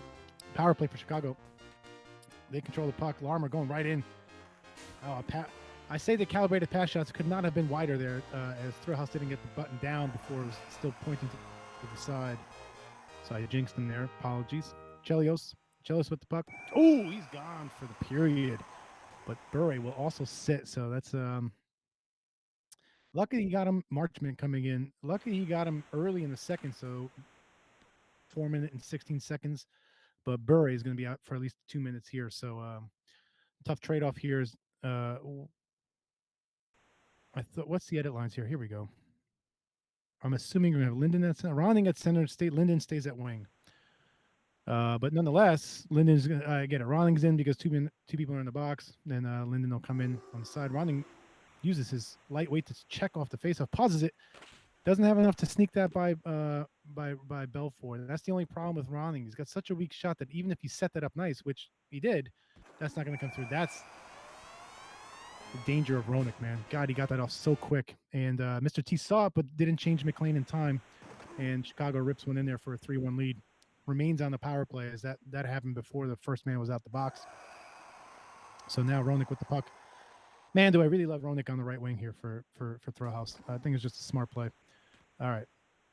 Smith, Marchment. Oh my God, he just right through the defense, but a wide pass shot. You could just, I apologize for the jinx because that's ever since I said you guys were hitting them, you hit 2 wide ones. Good opportunity though for Larmer. Route 2 loses the puck. Oh no, McLean almost gave it up. Could have been dangerous because I don't know if anyone's had a 3. Yeah, there have been some 3-goal leads here, but most of the games have been pretty tight. You know, none of these teams are able to really just open up 4 or 5 goals. It's usually 3 and then other, you know, I mean, it's mostly Chicago 3 and then Vancouver clawing back as they are now. So it's still 3-1 with 1:33 left in the second period. Roenick behind the net. Roenick, had a little window to make it. Roenick's shot was blocked, but might have been saved by McLean anyway. No room for Linden. Roenick just fierce. Oh, nice CB check there. That's what you want to do. Bure bounces off that check. He's just going to go right at the net. Had Belfort down, but didn't really have the room to score. Route 2 is going to have a one-timer. Oh! Missed on the first one off the post, and then got his own rebound and just tapped it in, eliminating the assist. Mr. T, I think, was looking for another timeout, not existent. Bure back in, Ronning on wing, Linden on the side. So just 30 seconds left in the second period. It's an even taller order for the Vancouver Canucks to try to come back in this game. And I have a sneaking suspicion that perhaps Chaos was right, that this may go 7. But we'll see if Mr. T could come back. We've seen it happen before. I don't know about 3 goals, but we're going to find out what he's got and what he can do. But again, we're at Chicago at home this time. And brought to you by our sponsors. They're not really our sponsors, Miller Lite. All right, Roenick. No possible way. I mean, I don't even know if that was a full slapper. He just sort of like 3/4'd it and was fast enough to get by my McLean, and you can't change to the goalie fast enough. All right, good job by Bure to try to come in and just get a quick deke, but Chicago not having any of that. So now Thrillhouse looking to hold on to this 4-goal lead here with 4:20 left in the third. They don't want what happened the first 2 games. Getting a little choppy here. Lidster. Oh, Ronning just missed the puck. Just Vancouver not able to get anything happening here. You know, the puck's loose. Who gets it? JR. Puck's loose again. Look, hit down. All the pucks going Chicago's way. I really doubt that Vancouver's going to be able to come back from this one. Just looking at the heat check of how this is going here. Passes are clicking for Chicago. Even if it's a missed one-timer, still gets it to, look, loose puck picked up by Larmer. And this is just going to go to 7 for sure now. I'm pretty convinced. Look at this. I mean, the Chicago can't even lose the puck if they wanted to. One-timer, beautiful setup. Right, Vancouver has the puck. Poke check down by Larmer. Larmer coming back up. Roenick. Boom. Puts him up by 5. And there we go. We're going to have a game 7, Smalls. Unreal.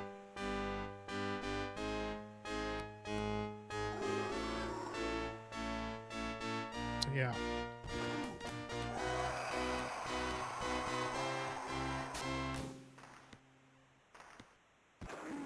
Yeah, Thrillhouse is really impressive with those dekes. You're right. I forgot who pointed it out. Maybe it was INDIO or someone pointed out how patient, and you could really tell how patient Thrillhouse is and waiting for setups and things. Almost too patient sometimes because it seems like he had some open nets that he could have pulled the trigger on. But yeah, go ahead. Right. Yeah. Always a high quality. There's another one. Ooh, Lume prevents that one from happening. No mercy rule. And there isn't a mercy rule anyway, but big win for Chicago here. 6-1 to force that Game 7. Game 7 coming back to Vancouver. Doesn't seem like home has made much of a difference so far. I'm kind of surprised at that. I thought Chicago had a much bigger home advantage, but they lost their first 2 at home. Let's see what's in the chat here. Did a reconnect here. So my mic was off. I was saying in the King of 94 stats, Thrillhouse had under 10 shots per game, but around it was like 8 shots per game, but 50% shooting percentage. So he was still getting the goals and winning games, but if you looked at his Corsi, you'd think he was getting dominated. But probably if you checked his attack zone, it's probably pretty high. Yeah. So I assume they're both getting a drink, taking a breather. Yeah, you know, when you're in these playoff series, man, palms are sweating. If you don't drink any water in between, you get super thirsty. So here we go. Game 7. This is what it all comes down to here. Let's see where they go with the lineups here. I think, let's see, if Mr.T keeps Linden in the game, I think that's been working out well. Much better than Courtnall. And I think Rutu stays in for Chicago. So we'll see. Belfour cold.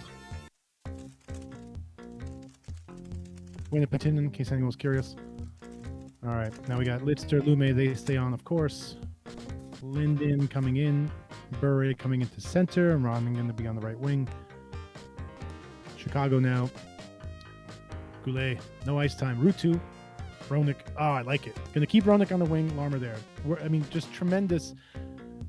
All series, I'm really impressed that these guys just made these adjustments and they're really paying attention to what works and what doesn't. Obviously, the switch to Roenick on the wing was big for Thrillhouse there, and kept him on there. I think that was a good one. But here we go. 30 seconds in, no goals already. That's good for Vancouver, who's been really slow to start all series. And we got a penalty in Chicago. Some of that home ice for Vancouver coming into play. Had the slap deke, but went for the one time. And, ooh, of all the people going to the box, JR, 2 minutes. No line change for Chicago. I think, but Larmer comes into center. Who's in center here? Yeah, Larmer's in center anyway, so no line change needed. They stay on. Dumped back in here by Vancouver. They lose the puck. Smith in deep. Doesn't matter. Vancouver, Chicago controls the puck. They lose it. Roenick, I keep saying, every time his Bure has the puck, I say Roenick. All right. Anyway. Rutu controls the puck shorthanded, gets laid up by Ronning. Lume with the puck. Gets it back to Ronning. Ronning looks for the one-timer. Yep, had it back there, but didn't get the pass off. Rutu into the corner. The patience there. There's the one-timer to Larmer. Penalty will not be called as they score a goal. Would have been called. So Vancouver stays on the power play, but they are down 1-0, much like the entire series. Ronning right in, didn't get the pass off, but Bure gets the puck anyway, and he does the slap deep just enough to get Belfour down and just force that goal in there. That's why Bure is one of the best in the game. Doesn't go down from a check, holds the puck, and is able to slap deke it in there on the power play to tie it up 1-1 as we got 2:10 to go in the first period. There was a penalty call. I wonder if that's Linden on a really ticky-tacky call. Getting it home. McLean interfered with Roenick behind the net. He's going to get hit. No, he's not. He's going to lose the puck, but he loses it to Rutu. Rutu dancing around, extra skater on. Sutter. Oh my God, McLean out of the net. Oof. That's a scary moment. Nice, again, patience. Yeah, it was. Trevor Linden. Really weak call by the refs there. Gotta let him play, man. So Linden getting them off the right wing. So we got Ronning and Bure to stay on the ice on the penalty kill. 122 face-off in Vancouver zone. Canucks win it. Ronning. One-timer, but again, Thrillhouse playing those lanes with Chelios just looking to block all of that. Bure going to go straight at the goalie. Ooh, wow. Ronning beautifully just stayed there to stay in front of the net, not go behind the net. Burry with an amazing pass. I didn't even think that was going to make it there. So what a pretty goal by the Vancouver Canucks to go up 2-1 here. So something different in Game 7 here that we've seen from the previous goals. Ronning now, oh my God, he's just owning Chicago, and he still has the puck. Oh man, Rutu just finally just said, enough of that. I'm gonna use a different word, but I've kept it clean, so I'm not gonna do that. All right, these guys love it. They both feel good this game, and I do feel like it's been, there's nothing cold or hot that I've seen. It seems like just a good Game 7, which is what you want, right? You don't want to have your team super hot or super cold, because that's always a bummer where you don't feel like you have a chance, or it's really, really hard. So it seems like both teams are playing well. There's a penalty called, so another equalizer here. Chance for Vancouver to go in the power play. Larmer going to go in the box. Probably Roenick at center. Rutu stays on the wing. So now Chicago will be shorthanded. They didn't capitalize on their power play. Face off in the Blackhawks zone. They win it. Rutu controls it. He's just going to hold it. Passes it all the way across the ice to Roenick. Roenick's going to come in. He's going to get laid out is what he's going to do. Linden's got the puck. Linden, Ronning. Oh, nice pass to Burry. Oh, tries to pass shot. Didn't execute it, right? I thought he had the backhand pass shot in there, but he sort of shot it into the center. Good try by Mr.T, though, and using Burry's speed. Roenick he's just going to carry the puck, kill off the penalty. Really hard to check, really hard to knock down. He's got speed, he's got shot, he's got everything. But finally loses the puck to Lume. Lume gets the puck out to Ronning. And we got Rutu. Rutu is going to pause. He's going to get taken out because he's heavy by Burry. Burry's going to outlet pass to Linden, who gets taken out. Burry not coming down. You got to CB check him. You can't just C check this guy. Oh, man. Did Vancouver escape on there, because that one-timer was open but didn't get to the right guy. And JR back in the box now. So back and forth action here. We got a 2-1 lead for Vancouver. Both teams got their chances, both sides. Some missed opportunities, some great saves, some errant passes. So just is where we are here. Roenick running with the puck on the power play as Roenick's in the box. There's the beautiful one-timer in close. Nicely executed, right? Not a keyboard, that's a controller one-timer. And Vancouver capitalizes in their power play while JR is in the box. JR stays on the right wing. And is now 3-1 Vancouver. They are feeling the home ice here. Chicago, they got enough firepower to come back. They're going to have to do some of what Vancouver's been doing, come back and try to tie this series, force an OT or late goal. But meanwhile, Vancouver controls the puck. They just control everything here. There's the one-timer, missed. Meanwhile, Larmer with the puck just gets rid of it. On goal, a little save. McLean let up a big rebound, but controlled by the Canucks. 30 seconds left in the second period. Ronning behind the net. Ronning able to escape. Ooh, he had the one-timer. He had the one-timer. All right, nothing here. 10 seconds. I don't know what Mr. T is. All right, he just let the time run out. But man, did I think he had an opportunity to go up 3 here. Hopefully, it doesn't come back to bite him in the ass here, because Chicago can score 2 goals quickly. All right. So just saw Roenick go back in at center. Well, Chicago's only got 1 goal. Everything, like Thrillhouse has to try something. There's that sort of 3-quarter slapper that he's tried, but this time, Mr. T all over that. Doesn't fool Belfour on this one. Larmer, one-timer. Ooh, just a little too much traffic in there to get that through. Belfour controls the puck, gets it. Ooh, skates out a little too far. That's a little too, disjointed is Chicago. They can't really get themselves set up for one of Thrillhouse's, high percentage shots. Larmer gets taken out. Burry all over the ice. McLean outlet pass to, here's Ronning. Ooh, had it hit the post. Just a little too close there. Oh, that's going to be Roenick out for the period. Just is a really tough game for Chicago here. Roenick out with 2 penalties and now out for the remainder of the period. So we're going to have a Murphy-Larmer-Rutu show with Chicago down. Now, here's the thing, though. I always feel like when you are the team that gets injured, this is my own hunch, that the game actually, the momentum flows your way. So, yeah, you lose a player, but in some ways it's almost good because your team actually just somehow everything starts clicking. You get that momentum. Let's see if that happens here. If Chicago could build on it. They got a power play. Let's see if these guys start playing and start clicking. Nope.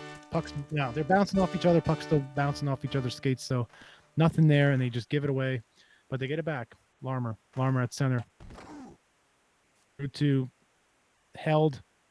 Gonna get crushed. There's like white jerseys all over the place. Some of the CB, an AI check by Lidster. I mean, this is just, that's a nice CB check by Smith. Smith outlet pass to Route 2. Route 2, beautiful. Oh man, that was nice. Route 2 pumped the brakes, waited. Larmer shows up at center, capitalizing that beautiful one-timer opportunity. All right, we got a 3-2 game. Things getting a little Vancouver Canucks here. Some sort of, timeouts, all sorts of shit going on. But we got a 3-2 game. But here's the thing: Roenick's out, so we're gonna have to see if they can do it without him. And like I said, I think things bode well for the team that gets injured for these situations. But we'll see. Here's Bure. Bure's gonna go right in. He's gonna go right in. Oh, but he loses the puck.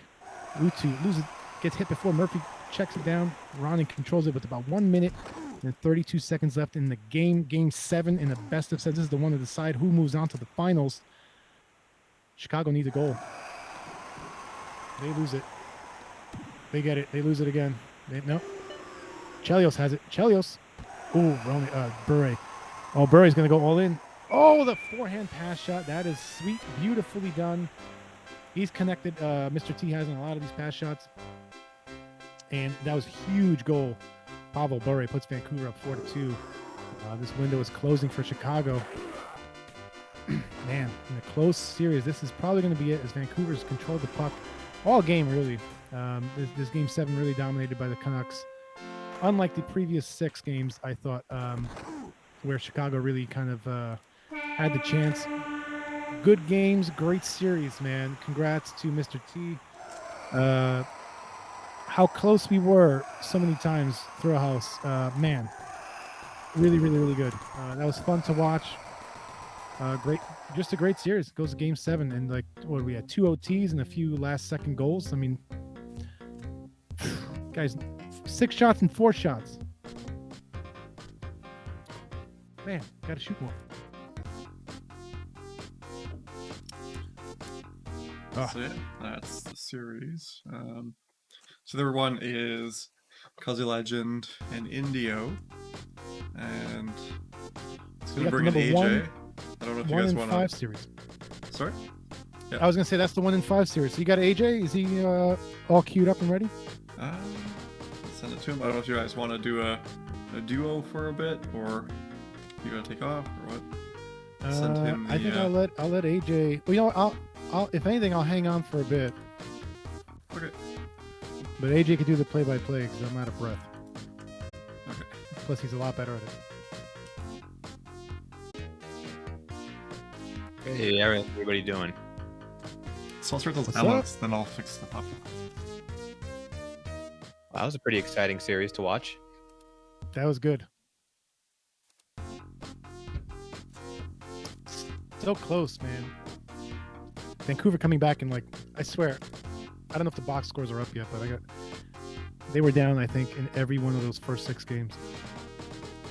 So 4 of the games were up. I think they were withheld for keeping the surprise. I know, like, Tickeness likes to upload them as the series. Yeah, so I don't know if anyone followed Tickeness protocol there. It certainly felt like Vancouver was down early and by several goals often. Not just, one quick one and then they'd figure it out at 2 or 3.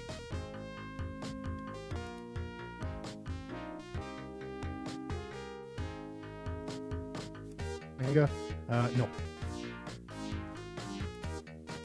SNES for me is the other way around. Like, I feel like it's just the more I play SNES and I really come to study it and appreciate it, I just feel like it's they're just too different, and I don't think a lot translates from SNES to Sega. That's just me, but I think personally for me, the only thing I've taken from SNES to Sega is goalie animation to You'll notice a lot more in Super Nintendo where players will use the animation with their goalie to take up more of the net and just kind of centralize their goalie. Like the laying down on your side is the most optimal animation, and it expands the hitbox. And I will occasionally do that sometimes in Genesis, where if I feel like I need that extra bit of animation to try and make a save, I'll actually hit the save button instead of just avoiding it like I have been all these years. Good insights by AJ. But in terms of everything else, I kind of agree with you, Crap. You basically ball up everything that you know from Genesis and throw it out the window when you go to SNES and vice versa. Yeah. Yeah, you really have to, because I feel like when I first started playing SNES, all I did was just complain about why I was hitting the post so much, or why, like these weak shots would beat the goalie. And then I was like, all right, you know what? The weak shots beat the goalie in SNES, so just get used to it. And you could score with whoever you are versus Belfour. Like you just got to get accustomed to that. And then once you do, you start I would say look at like Coke and Token Toma and some of these guys who are consistently winning, and what are they doing? And it's like, I feel like they just execute, right? Like I think you actually mentioned it once, AJ, like it's just execution. These guys don't, and that's what kind of comes down to. Yeah, totally. There's less that differentiates players in SNES, so it's a matter of exactly executing, and that's the type of guys you see go on those hot streaks and make their runs through the playoffs, because that's what it is. It's getting hot. It's not about being the best. It's being the best for a short time.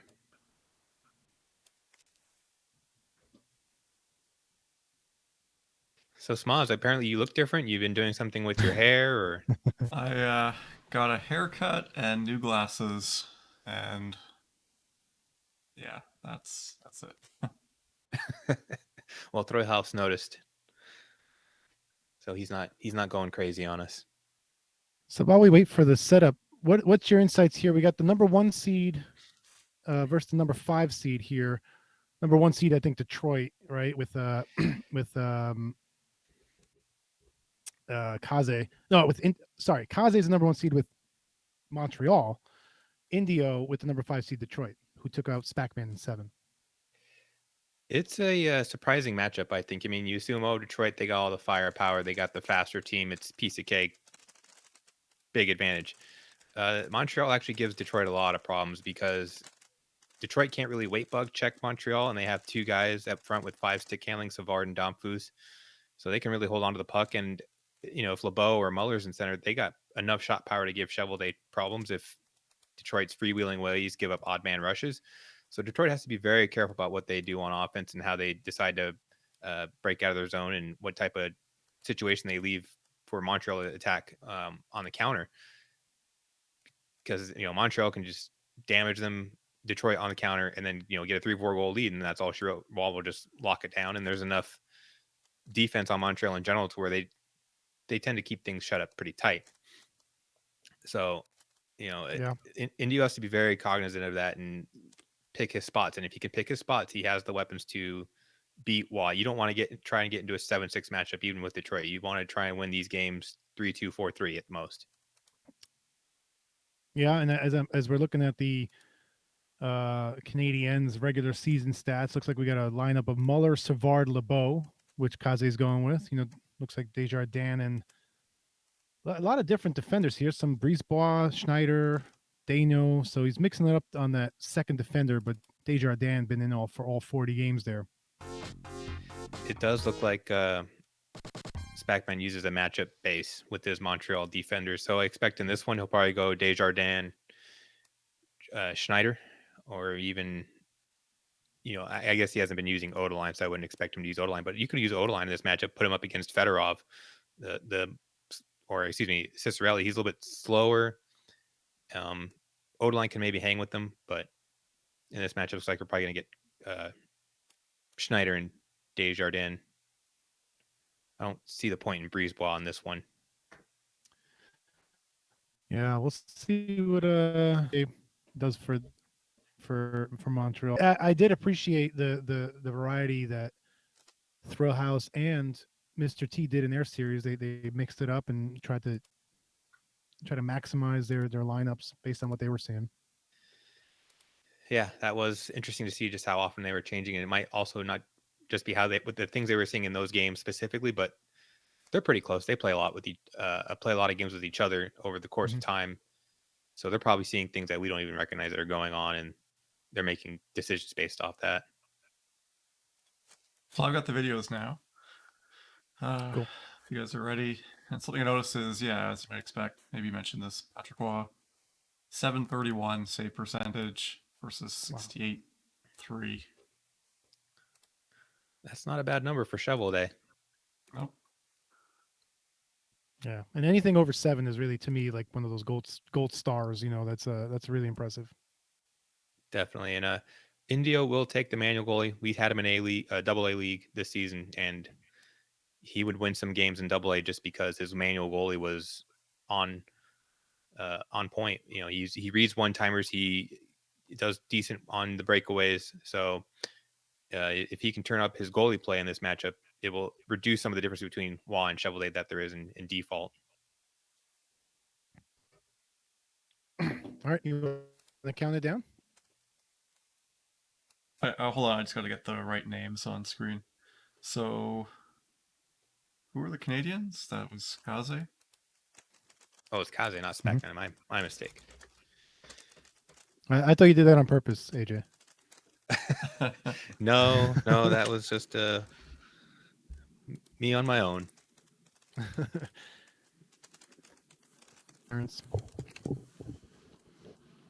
Yeah, they'll just take turns every third game.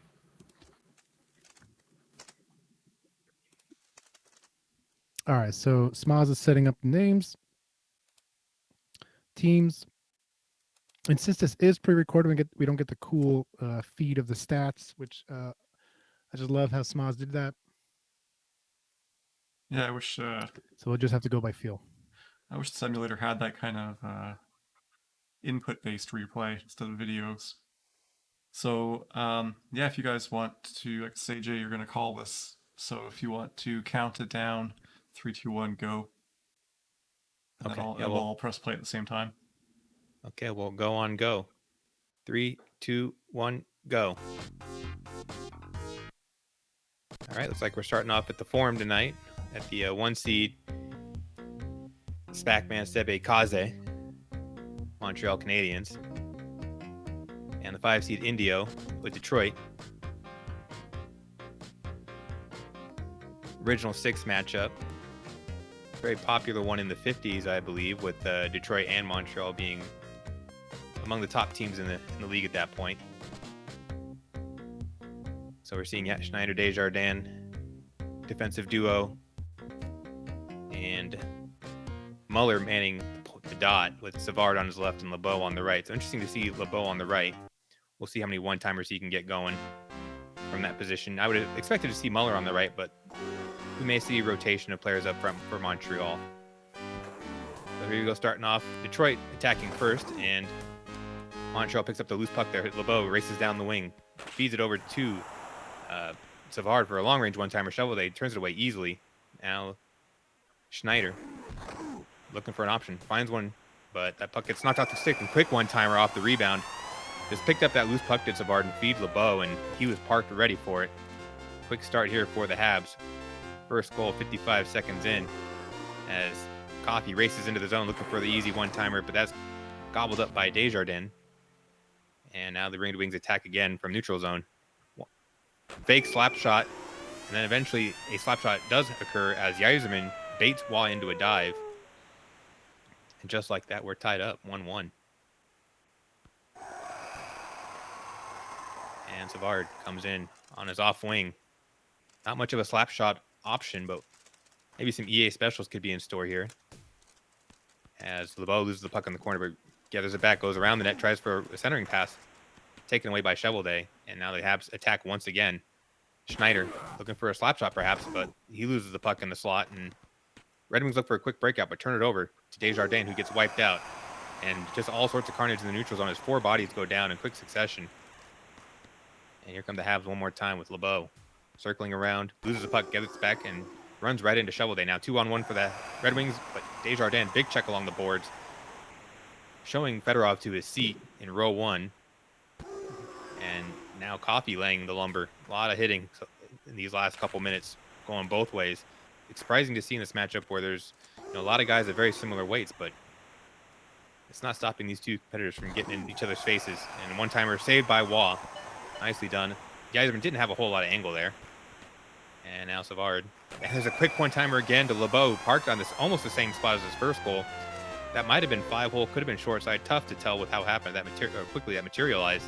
And Montreal recoups the lead.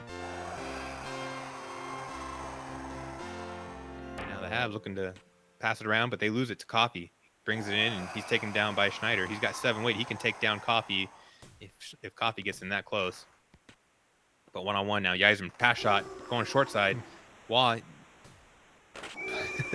turns that pass shot away, but can't turn that slapper away from in close. Yzerman, 1 second. That's Tecmo John time right there with 1 second left in the period. And that's how we end it, tied 2-2. Yeah, I wonder if Kaze just saw that slapper winding up and just did one of those no, because he saw the open net and capitalized to have a 2-2 first period. Yeah, he's probably saying no and just crossing his fingers that he's going to get bailed out by Wah. But from that range, really tough to depend on a goalie, no matter how good they are, against a guy like Yzerman. King Ref with the stats saying that in our last series, all 7 games, Chicago scored first. So that's the way to really set a tone in your series. Unfortunately, didn't quite work out. Trojan asking what happened to my hair. It's in a bun. It's I was doing some cycling earlier, and I like to get it out of my face and off my shoulders, so that's where it went. And there's looks like a little floater by Lidstrom. He just kind of was able to walk into the zone all by himself, and maybe Kaze was expecting a pass eventually from INDIO, but INDIO just took the open lane and deposited that puck off far side. And now a penalty against Montreal, and there's a quick one-timer to Cicerelli, who is saved by Wah. So INDIO really getting to a quick start here in this period after scoring that goal with 1 second in the first period. So on the penalty kill go the Habs. Savard absorbing some checks and good save by INDIO to move the manual goalie into the center of the goal. And now he just adds on to that play by going on the counter and getting Cicerelli to go with the floater. Wah, yet again, nowhere to be found on the floater. As Detroit goes up by 2 here. And off the face-off. Here come the Wings. Cat's trying to play with me down below the camera, but Red Wings come again. Looked like a slapstick possibility there. INDIO passes up, curls around for the slapper. Wah gets the leg pad in front of that. Kaze could really use a goal here. He's given up the last 3 in a row. And that one-timer saved by Shovelday. A little too in close, not a good angle. And that one-timer clanks off Yzerman's stick. But he gets the puck back. He's got options here. He tries to find Cicerelli, but Cicerelli skated past the goal line, was no longer available. Wah dishes it out. But the Red Wings clean it up on the defensive end. They look to break out with again. 2-on-0. Missed one-timer by Yzerman. Not a lot of power on that one either, so got to watch out for that. Maybe Yzerman is actually a little bit cold.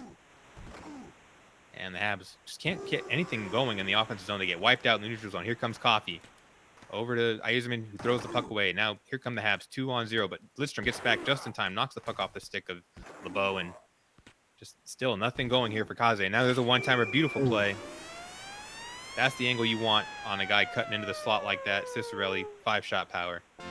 Blows it by Patrick Wah's blocker. 5-2 Detroit. INDIO really putting it together here. And he's looking for well more. Executed by INDIO on that one. That was beautiful. Absolutely. The timing was just immaculate, and the spacing was even better. And then there's a slapper. Still looked a little light on the shot power by Yzerman, but perfect placement beats Wah, who's on his far post, on his near post. And there was just too much space there. So Wah letting Kaze down here on a couple of these goals. And here comes INDIO again. Forehand deke saved by Wah. Good job there by Kaze. Draws the penalty. Now he's looking for an opportunity here with the perfect shot accuracy, and he just throws that puck away to Coffee. One thing I've noticed about when you get your extra man out there, you are more likely to throw the puck away with your passes if there is a guy in the passing lane. So I wonder if there was a bit of a trade-off there on purpose there that was developed by the programmers to give the perfect shot accuracy, but make passing a little bit more difficult. maybe it's just a feeling, but it's something I've noticed for a while. That's interesting. Got to keep an eye on that. It looks like we got a substitution. I always feel like you never have enough time with the extra attacker anyways. Like, just... It can feel a little hectic because... Yeah.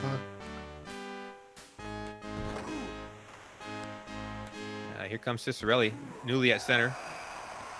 And this must have been for the penalty kill reasons that lineup change occurred. As Fedorov, looking for the pass back to Cicerelli, just throws it away to Muller, but he's 1-on-3. He's waiting for help. Kaze gets that help, but doesn't quite have the right angle for that one-timer to LeBeau. He can't cash in for the hat-trick goal. And just a few seconds left on this power play. It looks like Detroit's going to get out of it. Puck dumped in, a little sketchy back there from Shovel Day.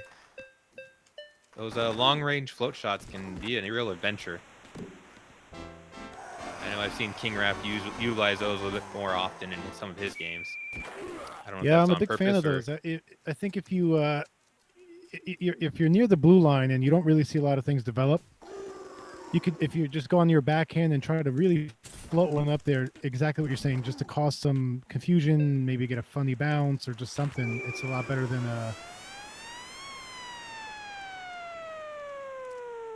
Yeah, it's kind of like the same principle as... It's kind of the same principle as get pucks deep, like in real hockey, but you're getting a puck deep on a goalie that can really turn into something, crazy. And you don't want to do it all the time because you don't want to throw away good open chances or odd man opportunities. But yeah, I think it's a good pickup by you to notice that you can create some offense like that out of just nowhere, and it's very frustrating. It could put a guy on tilt to give up a goal like that.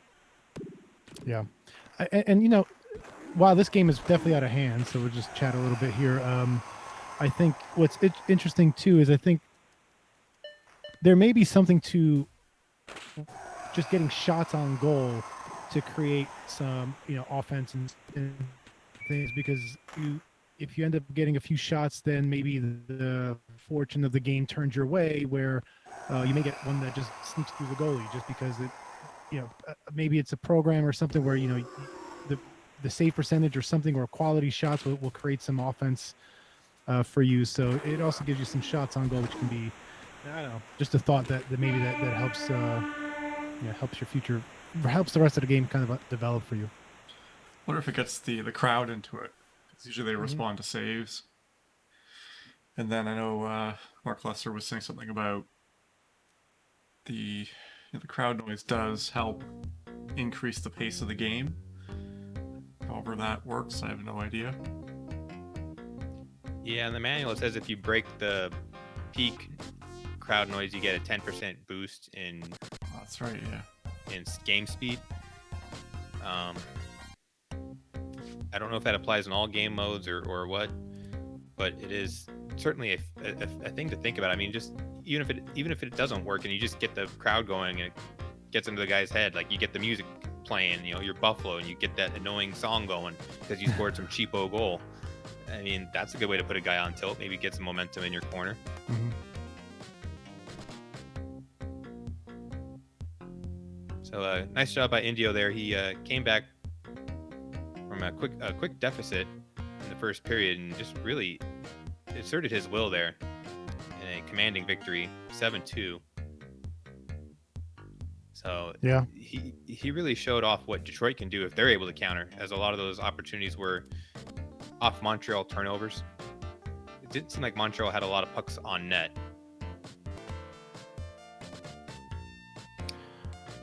Indio's saying they had a couple drink breaks, so cheers to that. If you guys are having a drink break in between your... Those are the appropriate type of breaks. But I showed off what their firepower can do against, a top goalie like Montreal's Patrick Waugh, putting up, I think it was 7 by the time that game was over. Yeah, it really felt like Waugh was off. Just some of his angles were poor, and then just some of the setups were clean by Indio.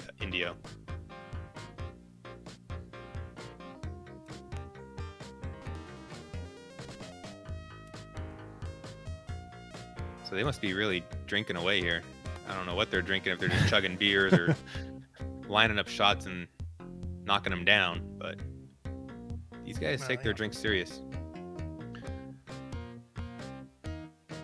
Well, I was joking that, when Indio does his commentary, it sounds like he's like in a massive room. So he must live in a big mansion where his refrigerator to get the drink is, is quite a trip.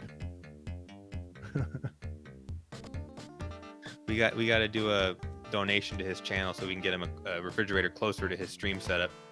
Yeah, A little little mini or something, or an igloo cooler.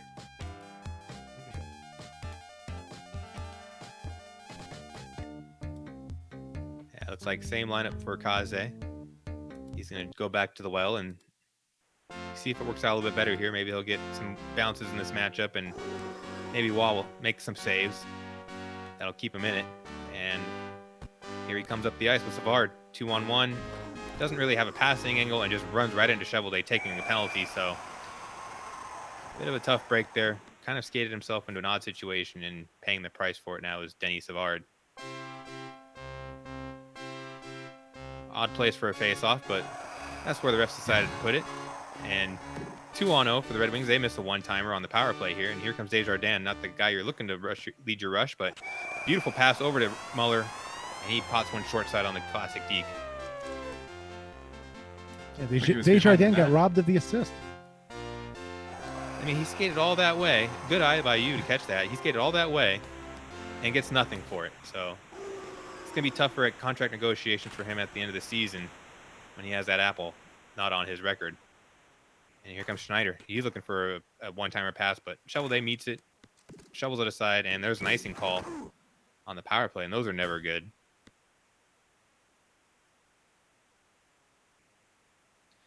On face off, there's Desjardins. He's looking for a point one way or the other. He's determined to score a goal of his own.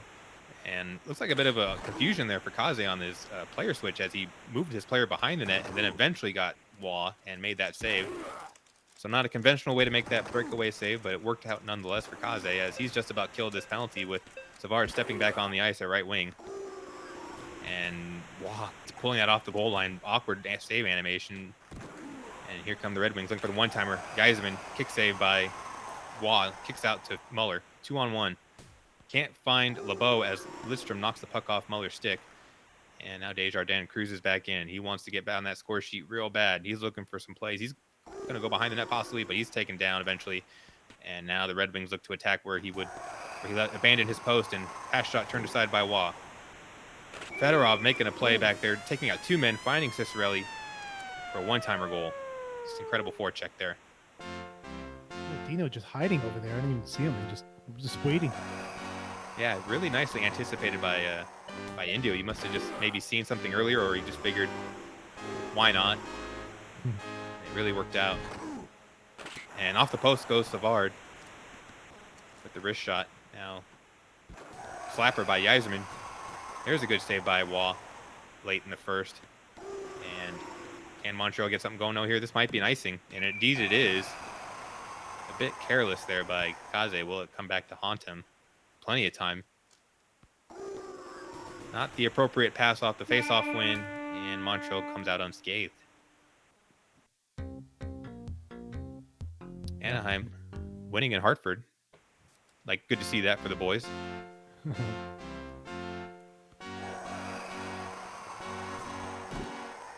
And here comes Desjardins. He's pushing the puck up to LeBeau, who goes far side. One-timer to Muller. Really interesting setup. Had everybody deceived, but Shovel Day was there to answer still. And Wah, good save off of Cicerelli. And another great save off Fedorov, as there's just all sorts of chaos in front of the Montreal net. Slapper saved by Wah. Wah is standing on his head back there. Save after save. And LeBeau is taken down by Coffey. Indio really looking to push the pace of this game. He's been threatening a lot, and there's a goal. Another one-timer to Cicerelli. Did Wah get hit there as that goal? Yeah. Yeah. He looked a little slow. He might not got there regardless, but he definitely gave up a lot of the short side. So a good call there to see that. Yeah, he was knocked off his crease a little bit. So does Kaz have an answer? He went down 2-1, or went down a goal the previous game, and just, the avalanche kept coming. Shovelday just mowing guys down, 4 or 5, everybody throwing his weight, and finally moves the puck out. That's a jiffable moment. Tickness, get on that. Here comes LeBeau. One-timer. It looked like some confusion there amongst the Habs forwards, as that one-timer just didn't come off the stick.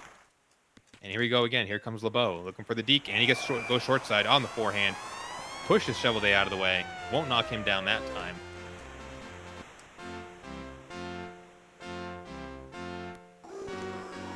So Kaze looking to make some adjustments here. He's withstood the barrage of the early part of this period.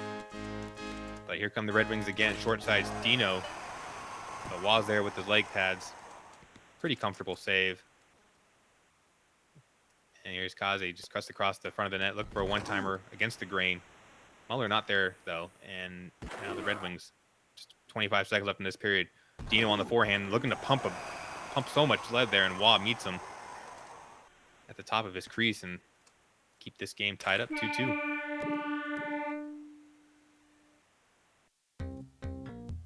And done. It's 2 here. Much tighter game than game 1. Indeed. So Kaze has to be pretty happy that he's kept this one much more competitive and given himself an opportunity to take this game. As Detroit tends to play pretty well on the road, so you would feel good about a split at home with Montreal and take your chances on the road. And sometimes Detroit can put up a real clunker at home. And there's Muller slipping a one-timer by on the screen from LeBeau. A lot of one-timers here in this game, and Montreal takes one to get a 1-goal lead here, their first lead in a while. Now Coffey cruising, looking for the forehand deke, and there's Wah again, holding his ground. Quick passes up to Muller, tries to go for the floater, a Shovelday. Makes a save of his own, and here comes Yzerman, look for the corpse move. Just runs right into the goalie with the stick clear of the man, and that puck just slides right in.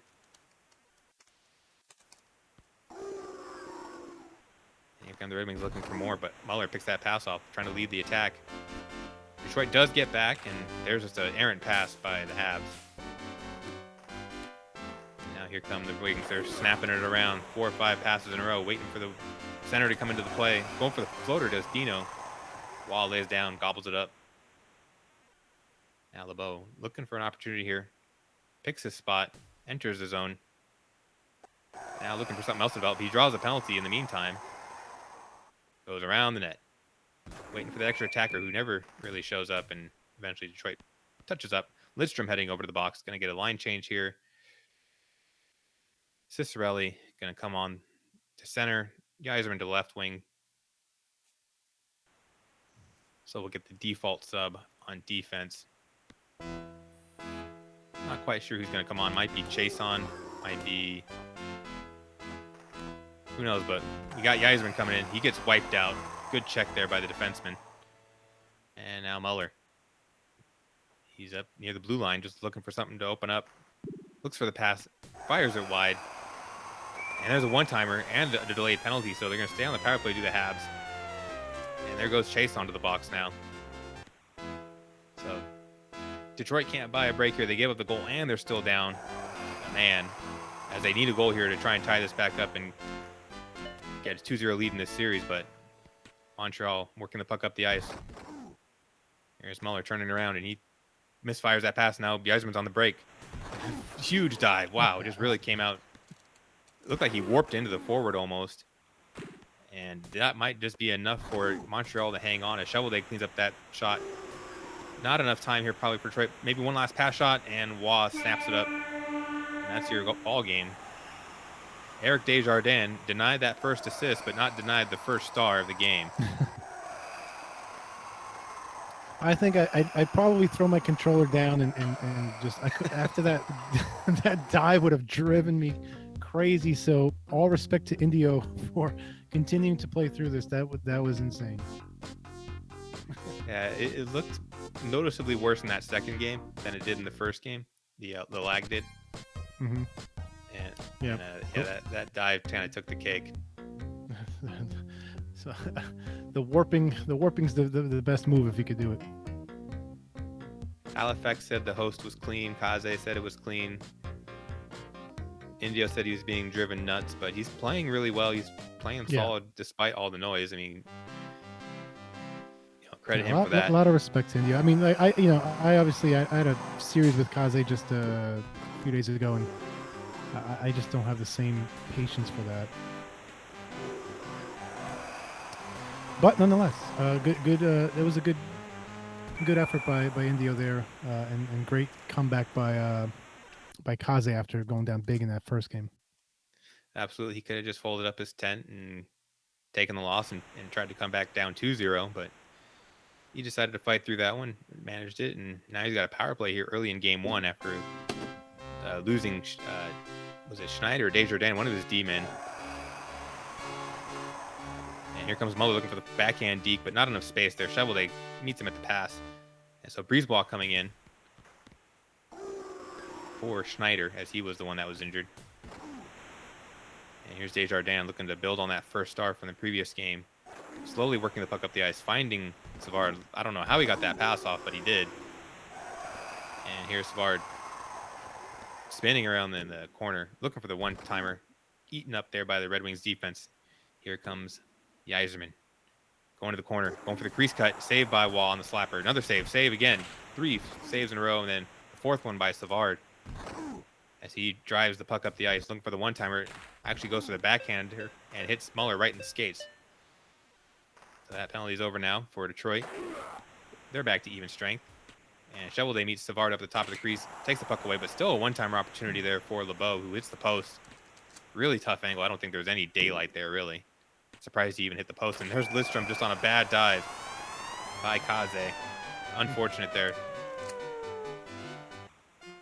Tough to miss from there if you're Lidstrom. He doesn't make any mistakes. 1-0 Detroit, getting that momentum off the penalty kill. And now the Habs looking for answers again as they come up 2-on-2 here. Yzerman looking for the one-timer to Cicerelli, but no passing lane there. Desjardins wiped out. Here comes Savard looking for the one-timer. Intercepted by Lidstrom on the back check. Detroit really coming back nicely, taking away those passing lanes. And now here's Lidstrom again. He's looking to come get involved on both sides of the ice. He's already got a goal, looking for more, but loses the puck, and Coffey just throws it down. And here comes one last chance here for the Habs. Savard wiggling away from multiple checks. Had some backhanders, a backhand angle, but did not shoot the J. Yeah, I think we learned from that first series too. When the time's running out, sometimes you just gotta just shoot the J, get a shot on goal. Can't hurt. Exactly, and that goal didn't hurt right there for Montreal. They get it anyways. Kind of a weird EA special. I don't think it was what he meant to do. I think he was just trying to get a quick puck on net. Maybe he saw the Shovelay was out of position, but Habs pick up the rebound, tie it up, and now here come the Wings. But Breezeball staying on the ice for Schneider, despite Schneider being available again. And he throws the puck down the ice, and looks like we're going to see a timeout and a line change. Yep, so he's going to bring on Schneider for Breezeball, it looks like.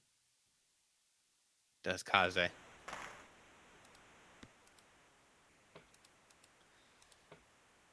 So face off deep in the Habs zone, and they win it. Desjardins avoids the check.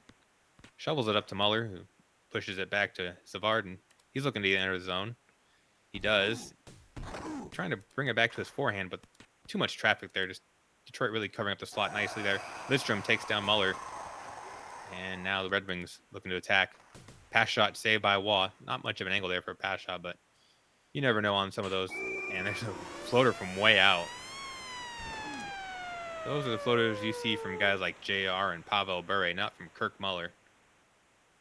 But Muller just on point there. Now hooking Coffey as Coffey turns around at the dot. One-timer to Yzerman, saved by Waugh.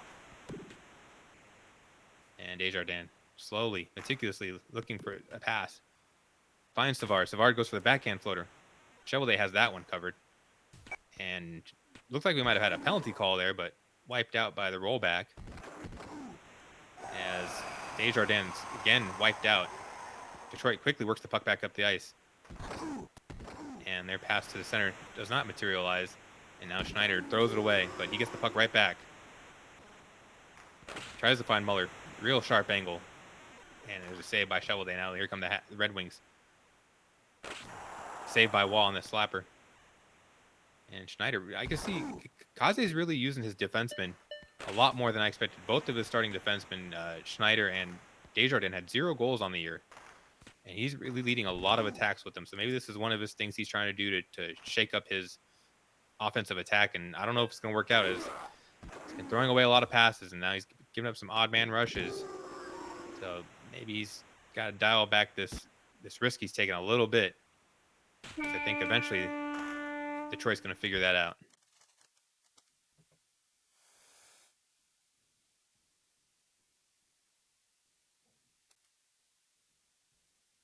And Indio's going to the well. He's going to put Cicerelli at center and Yzerman at the left wing. Try and kickstart this offense that's gone a little cold lately, his last couple games. Yeah, definitely not from game 1 where everything was going in here. Yeah, you could really see, even if Montreal's not playing their A+ game, they can still be a real mystery on defense to solve. And Waugh's been doing a lot better these last couple games. Kaze's been in the passing lanes a little bit more. He's also been making some good reads with his manual, and there's Waugh again on the slap shot. He's just very comfortable on that save. And here come the Habs. Savard loses the puck, and now Coffey driving it up the ice, looking to create something. Shovels it over to Fedorov. Spins around, going for the floater. And Waugh's there again. He's just not making any mistakes in net. He's using that butterfly technique to perfection. And Savard goes around the net. Looking for the one-timer. That's not the guy he wants, Schneider. He's on target, but that's not the angle he wanted. The center, Muller. And there's a one-timer by Dino. Going back to the short side, and Waugh still there. He's just unbeatable lately.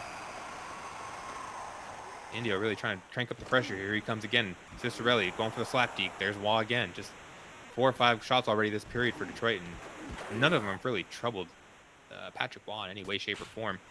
Floater, good save by Shovelday. That could have easily gone past him. And now Desjardins looking to lead this rush. Doesn't find a pass until just now. He throws it cross ice to Savard. Savard dancing along the boards, looking for someone to engage him. Shovelday does. And finally, the Red Wings pick up the puck. They only have a minute left. The period is just evaporating from their fingertips. And they still can't get the puck into the offensive zone. Now here they come. Cicerelli going 1-on-3. Going for the floater, and Waugh yet again with the leg pad. And Muller trying to go for a backhand floater. Doesn't quite work out, and he leaves the opportunity here for Fedorov. Fedorov eats that check. He cannot get the appropriate angle against Waugh. Really unfortunate break, as he actually, after he absorbed that check from the user defender, he was in scot-free. Yeah, big opportunity for Indio to try to tie it up at the end there. But yeah, I think Waugh's been it's exactly like you said. He doesn't even seem troubled. He's been gobbling everything up. I wonder if India needs to build in a little bit of. He's going with like the brute force shot power that's not really getting by Waugh. This, at least that game, it'd be interesting to see just a couple of those, wristers and rebounds and stuff that, to try to throw, Waugh off his game. Yeah, just kind of throw him a changeup. That could be a good approach. I mean, he's got Fedorov and Cicerelli, a couple guys who are really good at EA specials, and even Yzerman, if he's on the wing, he's good at them too. So no shortage of options really in which to attempt that. I don't know if he has EA specials in his games. Indio's a relatively new Genesis player. Spent a lot of his time in Super Nintendo, so that might still be something he's developing, or he just hasn't gotten to development yet. So we'll see if he eventually does pull it out of the hat. But if he did in this series, and if he's watching, I think that's a good piece of information for him to take away. Yeah, maybe I should stop. He's really good, so I don't want to get him better. Yeah, Indio. Yeah, he's had a pretty quick rise to a very competitive level. I mean, we had him in the AA league this season as a replacement with Detroit, and he performed admirably. He was definitely competitive in a lot of his games, and it's interesting to see how he developed over the course of the season, and I think it may have helped his single A game here as well, as he propelled himself into the playoffs and semifinals at the very least, and he's looking for more. But he's got some work to do. He's down 2-1 in the series. But he does have the power play here with Yzerman. Look, just loading up a slapper, and Wah still there. He's not budging from that spot. There's no room there to be had. And looking for the one-timer now does INDIO, but that pass off the defender's skate. Here's a breakout for Muller, who's taken down by Coffee. Coffee bouncing off one check. Looking for one-timer to Cicerelli, and there's Wah again with the blocker, just incredible. He bobbled that one a little bit, but still cannot be beat. As he looks to just recapture the magic he had in the 93 playoffs. As here come the Red Wings again. That puck knocked off Sergei Fedorov's stick. JJ Daniel getting some playing time here. As that puck comes back to LeBeau in the neutral zone. I don't think that pass was intentional. As Schneider on the right wing throws that puck away. Now here comes INDIO again with Cicerelli. Stops up. Looking for a one-timer, maybe a slapper, but he gets hooked, held, poke checked, everything in between. But he gets the puck back in the corner only to get knocked into the boards. And there's a quick one-timer to Fedorov, and again, Wah all over it.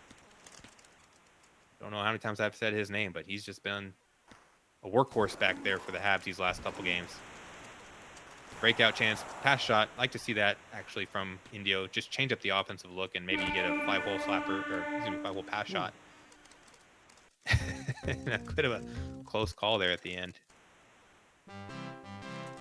But no blood drawn here in the first period. But the referee looking to send Denis Savard over to the box. Did not like the shenanigans right off the face-off. So Detroit gonna get a power play here, their second one of the game. But Montreal's gonna get the first opportunity here. With LeBeau looking for a slapper, and that goalie screen nicely drawn up there by Kaze.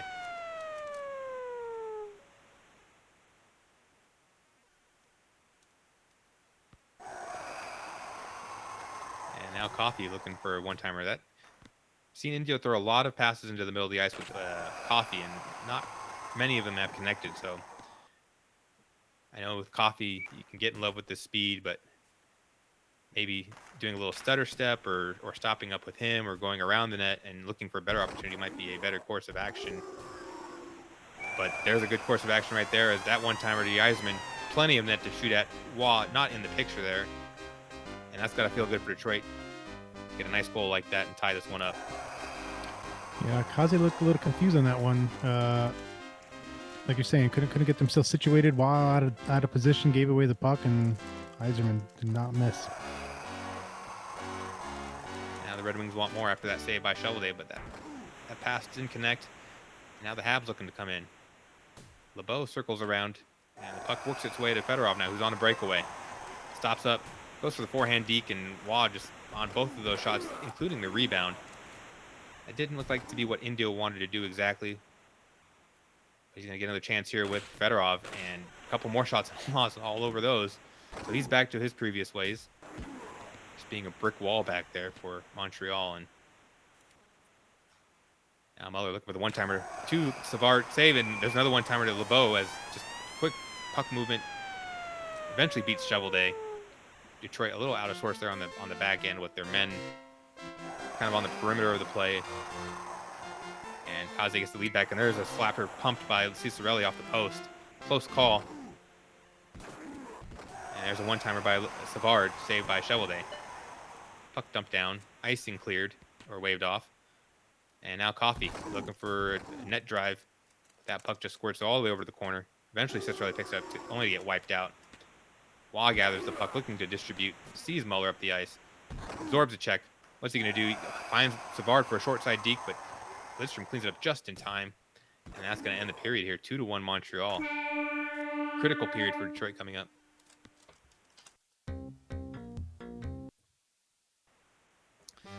Really got to think this is a must-win period for INDIO. Go down 3-1 in the series against Montreal, with Wah standing on his head the way he has been, but can't stand on his head there as the Yzerman flips that wrister far side, tying this game up within the first 15 seconds. So INDIO not wasting any time here. And now he wants to find the centering one-timer again, but Kaze doing a great job picking off that pass but loses the puck. Now Cicerelli going for a floater, saved by Wall, off the chest protector. And now Savari, what's he going to do? He tries to go for the backhand floater, saved by Wall, or excuse me, Shovel Day. And now the Habs pick up a loose puck. Can't really check Muller with a coffee. We'd like to see a poke check there from Indio, but nothing too negative coming from that as of yet, as he is able to gather the puck and take a penalty all in the same motion, as now Coffee goes to the box with the hook. So you're going to see Chason come back on the ice as a sub.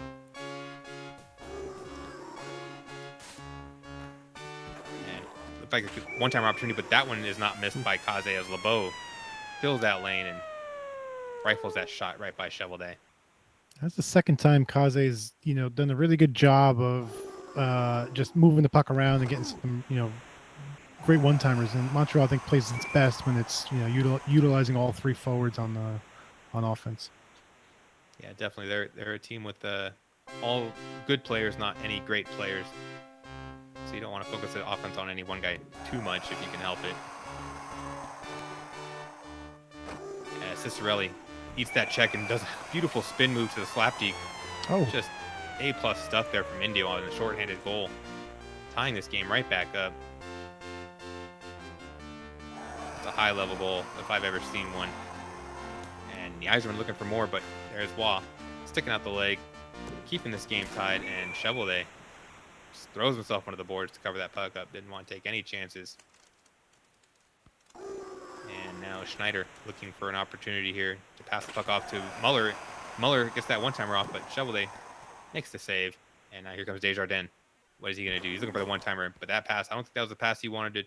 Probably wanted Muller at the top of the slot, and good save there by Shovel Day off the slapper. Nicely read by Indio with his manual goalie coming into play there. So that could be a save that really turns the tide of the game here and possibly the series if Detroit can find one. But Wah turning aside that one-timer of the Yzermans. We stay tied. And here's Konstantinov shoveling it up to Cicerelli. What do the Detroit have in store here? Draw the penalty. wow. And good question from Thrillhouse. He asked, does the third period boost go away early? And so for those who don't know, the third period boost is when the third period starts, the team that's losing has a boost in certain attributes until about 2.5 minutes, I think, or 2 minutes to go in the game. And it's like reversed of what it should be. But I don't know if it goes away if it's tied. I think what happens is that both teams get the boost at that point. So But if it's Chaos tied, or we need Chaos to answer that one. Yeah, Chaos knows for sure, but I think if you tie it, they both get the boost. Oh, we learned how to read the whole post and TLDR. Back into the overtime here. We got tie game. Detroit just about to lose their power play here.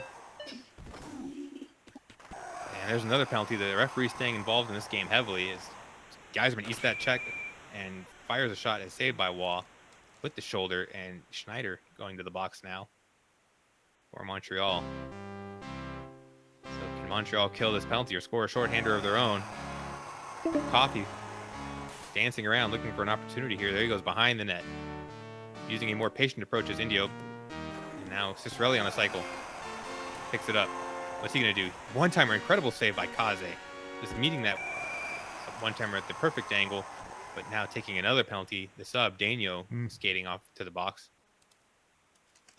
So now down two men. Nice job by Kaze on that one. Indeed, yeah, the type of save in overtime that maybe you can get some momentum off of, but down 2 men is going to be tough. Now Brisebois, what's he going to do? He's going to rush the puck up the ice. Looks like he's going to take on all comers. Can Detroit stop him?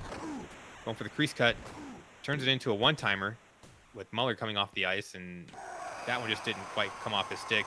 And now the Red Wings looking to attack Yzerman. Moves the puck over to Desjardins. Unfortunately, Desjardins on the Habs. Moves the puck up the ice. One man back on for Montreal now. 5-on-4. Big check by Brisebois. What's he going to do? He's going to find Muller. Muller rifles up a slapper, saved by Shovel Day, rebound saved by Shovel Day. Really scary opportunity there. But now here come the wings. And Dino pumps a slapper, saved by Wah. One-timer saved by Wah. Both these goalies stepping up. Can they be beat? Another penalty. My God. This ref getting paid by the penalty. We're about 13 seconds from what would be a full period of overtime. So this is quite exciting. Yeah, definitely double If overtime. overtime was 5 minutes. And we've seen almost no 5-on-5 time in this first overtime as the Red Wings get the puck in. And another penalty. But this time it's going to even up things if Montreal can touch up. Fedorov eating all sorts of checks. And now they're going to get the power play as Fedorov is injured for the next 94 minutes and 47 seconds. Put them all in the box. Who's going to be left in this game? We don't know. But Muller and LeBeau going to the box. So probably Savard at center, yes, for Kaze. 4-on-3 for Detroit. What year are we in if there's a 4-on-3 power play in overtime? Savard down for the game. So who's left on Montreal? Luckily, they have all the forwards. And we're going to have 3-on-3 hockey. And again, I implore, what year is this? Yeah, now it looks like our current 2020. I think INDIO just shed a tear now that we're playing the rewind ROM, essentially. And here comes Cicerelli, big slapper, and Kaze stays home, takes away all the angles. And now the Habs break out. Schneider at the blue line, just patrolling across it, looking for an opportunity. Weak one-timer by Guy Carbonneau. And Guy Carbonneau on the deke. Oh. Two-shot power be damned on the deke. What an incredible So overtime. that's 6 minutes, 25 seconds. 6 minutes, 25 seconds, 2 injuries. The puck goes into the crowd. That's the second time I've seen that in 2 days where the puck comes out of the net after an overtime. I didn't even notice that. That's amazing. I don't think I've ever seen that before. Or maybe I have like a long time ago and I forgot, but now it's twice in 2 days. So Kaze, 3 in a row now. And we're kind of seeing what I had mentioned, I think, earlier in the series where Montreal can just kind of hang around in this series and be annoying. And eventually just get enough goals on some broken plays to make things happen.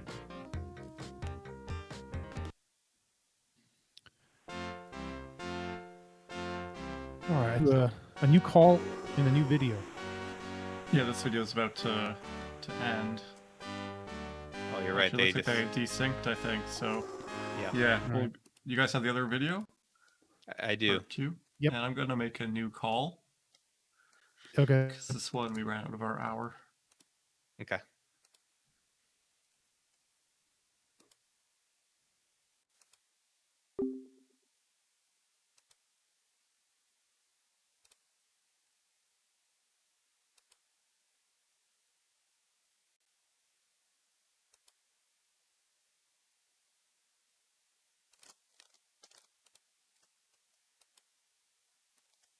We've seen behind the curtain.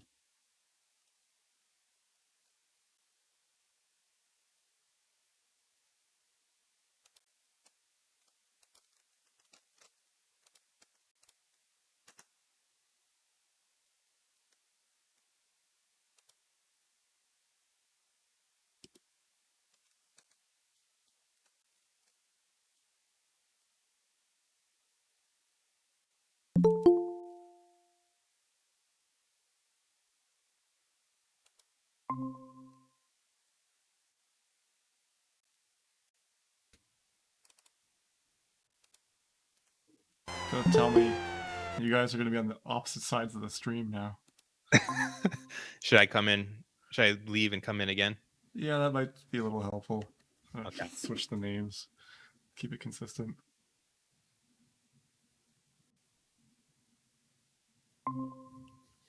Is that better? Yeah, thanks. You're welcome. So it looks like we're jumping into this one. most of the way through the first period. Yeah, I remember them saying they Yep, skipped. that's what I got too. Okay.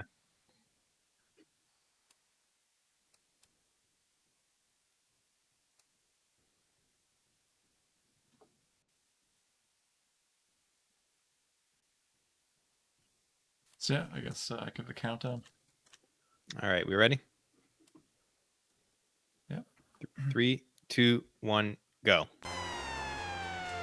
So we're gonna jump right into this with a goal. Didn't quite see what happened, but Denny Savard pumping one home. I'll just imagine it was a blue line slapper. As Detroit answers right back, Cicerelli on the one-timer crashing the net, getting both feet in the paint. As we are tied back up, that lead did not last long.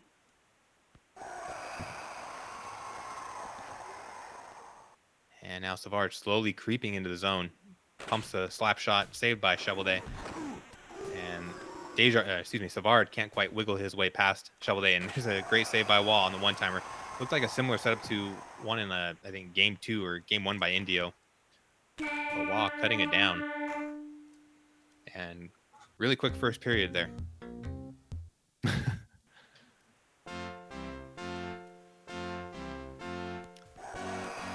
Back to the second period, as we are here at Game 5 with Detroit down 3-1. What do they have in store here for the Habs in the Forum? Savard bouncing off a couple checks. Great movement there by INDIO with Shovelday to take away that one-timer. And now here come the Habs one more time. Muller taken down, but Savard picks him up. Wheels around the net, pass off of Shovelday's stick. And now the Red Wings break out. Fedorov going for the floater, and great save by Kaze, getting over just in the nick of time with Law. And one-timer, great pass and a great angle there by Savard, just slipping that one right past Shovelday's glove hand. A couple of beautiful one-timers there by INDIO here. Excuse me, by Kaze. As INDIO looks for an answer, and he finds one on slap deke right away. It's the second time he slapped deke from about that range and that angle. Pretty tough from there, especially against Waugh. Yeah, it's nice to have Yzerman there where he can just stay up on his feet and sort of get those goals when you're in that close versus being flat on your back. Yeah, he stays up, and I think that 6 agility, even if he just moves a little bit, he's moving with 6 speed. He can be a little bit surprising with how much ice he can cover in that short amount of time. And INDIO making a comment that Kaze made some really insane saves in this series, and we've definitely seen a few of them, but he's going to need one more right here on the penalty shot as INDIO skates in, fires a wrister, and there's a goal. Waugh was all over the place, but not in the right place at the right time. Detroit gets the lead here, 3-2. First one of the game. And now Muller fires a slapper, saved by Shovelday. Looked like he might have had an angle there, but Muller found the chest protector, and a bit of an errant breakout pass and then an errant clearance by Montreal as the puck goes out of play. Back in the days when there were no netting. And that one comes off the top of the glass, dumped in by Detroit. But Yzerman taken down in the corner, and Montreal looks to capitalize here. No real angle for Muller to attack the net. He loses the puck.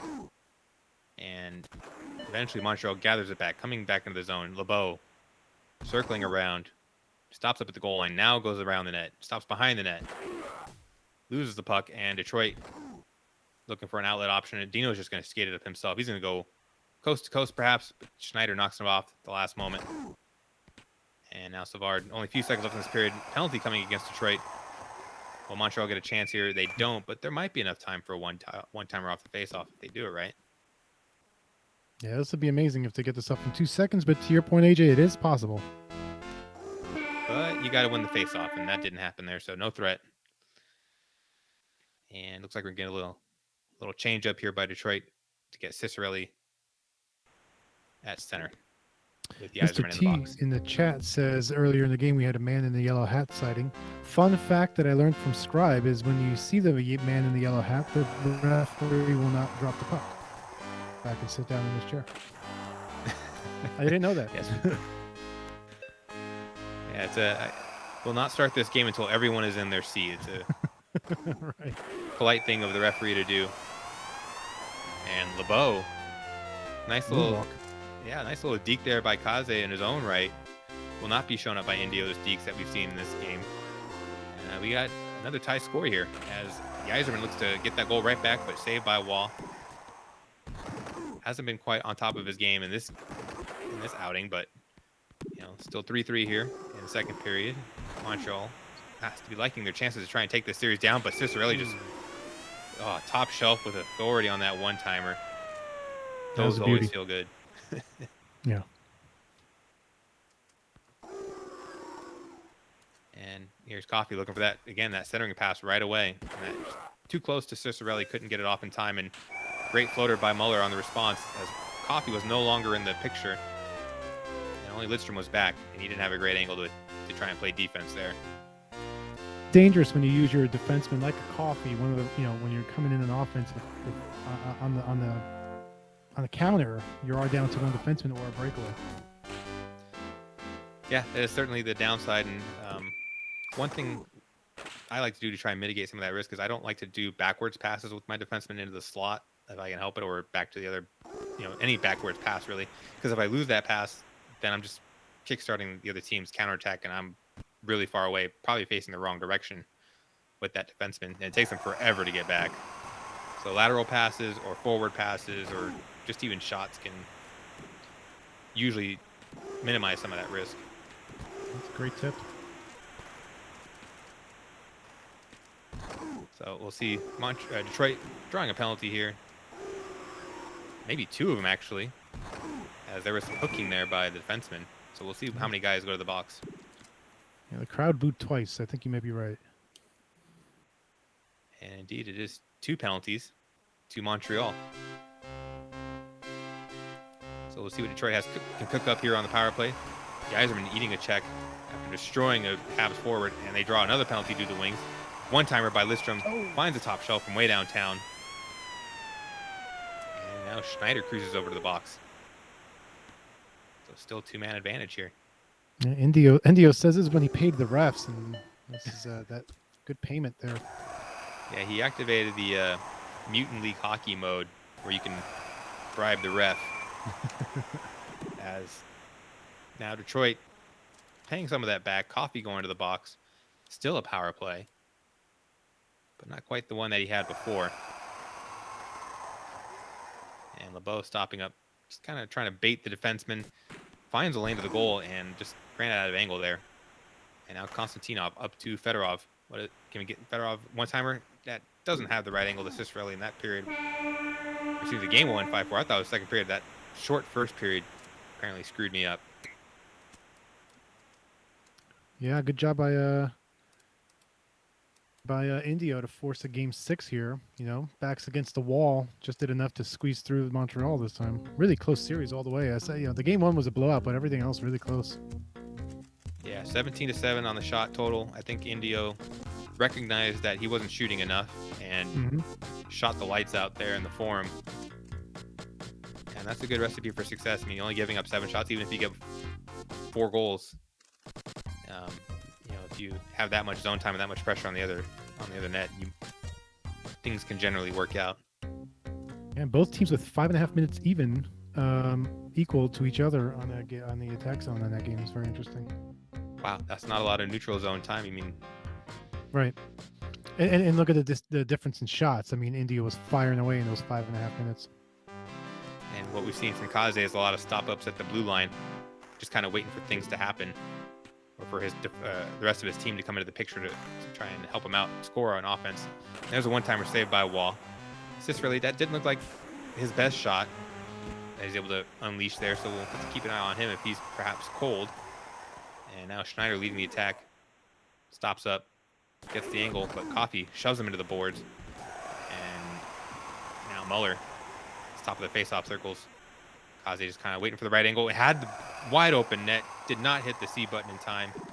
I don't think he realized how open he was. So unfortunate there for Kaze. That was a beautiful setup. But Detroit picks off that pass. Cicerelli racing in, and he loses the puck. Now Desjardins What can he do? He loses the puck off a hook. And now Cicerelli comes, or excuse me, Yzerman comes in now. And just not many players holding onto the puck for very long right now. Just puck kind of bouncing off everywhere. There's a shot by Savard, saved by Shovelday. Nicely done by Indio to stay home. And there's a quick one-timer. Those are impossible to save with your manual goalie, as LeBeau was closer to the goal line than Shovelday was.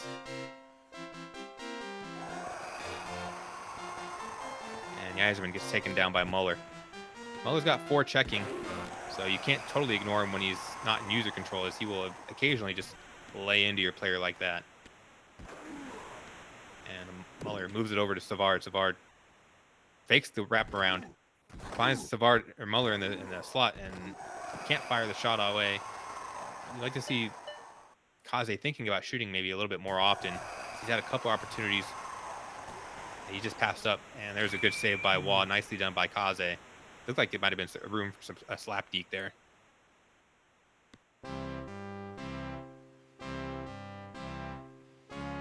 So Detroit off the faceoff. Indio patiently waiting for things to materialize. What's he going to see? He sees Yzerman with the one-timer, and there's a rebound goal by Cicerelli. Johnny on the spot. Yeah, beautiful power play goal. I like, Detroit classically moving the puck around. Waugh makes the save. Rebound goal snatched up by Dino for the equalizer. Yeah, kind of turned into an EA special, and there's a great short side deke, just enough angle to slip it by Waugh. Fedorov with his high agility. Very capable of those goals. Yeah, agility or stick, where like you see Fedorov able to toddle through the poke checks, and that's why you want those attributes, kids. It's because of goals like that where you don't go down on the poke check. You're able to stay up on your feet and have a high quality scoring chance, which Fedorov took advantage of. Absolutely, yeah. That's a thing that can be easily overlooked, and there's a reason why to not overlook it right there that we just saw as Detroit coming back in that period. 2 late goals. What can Montreal do in response? Saved by Shovelday off the backhander. Looked like there might have been room for a goal there as well, but both these players with their manual goalie taking away some goals that have been scored on their auto goalie. So we're seeing both these players, their higher level abilities coming out over the course of this series as they have gotten past the introduction stage here. They're both going for blood at this point. And here comes Fedorov. He's taken down by Muller again. And Savard now cleans up another Red Wing forward. Stop up there by LeBeau. Slapper, and that puck is knocked off before it can be released. And Dino, you can see Indio starting to take cues from Kaze's offensive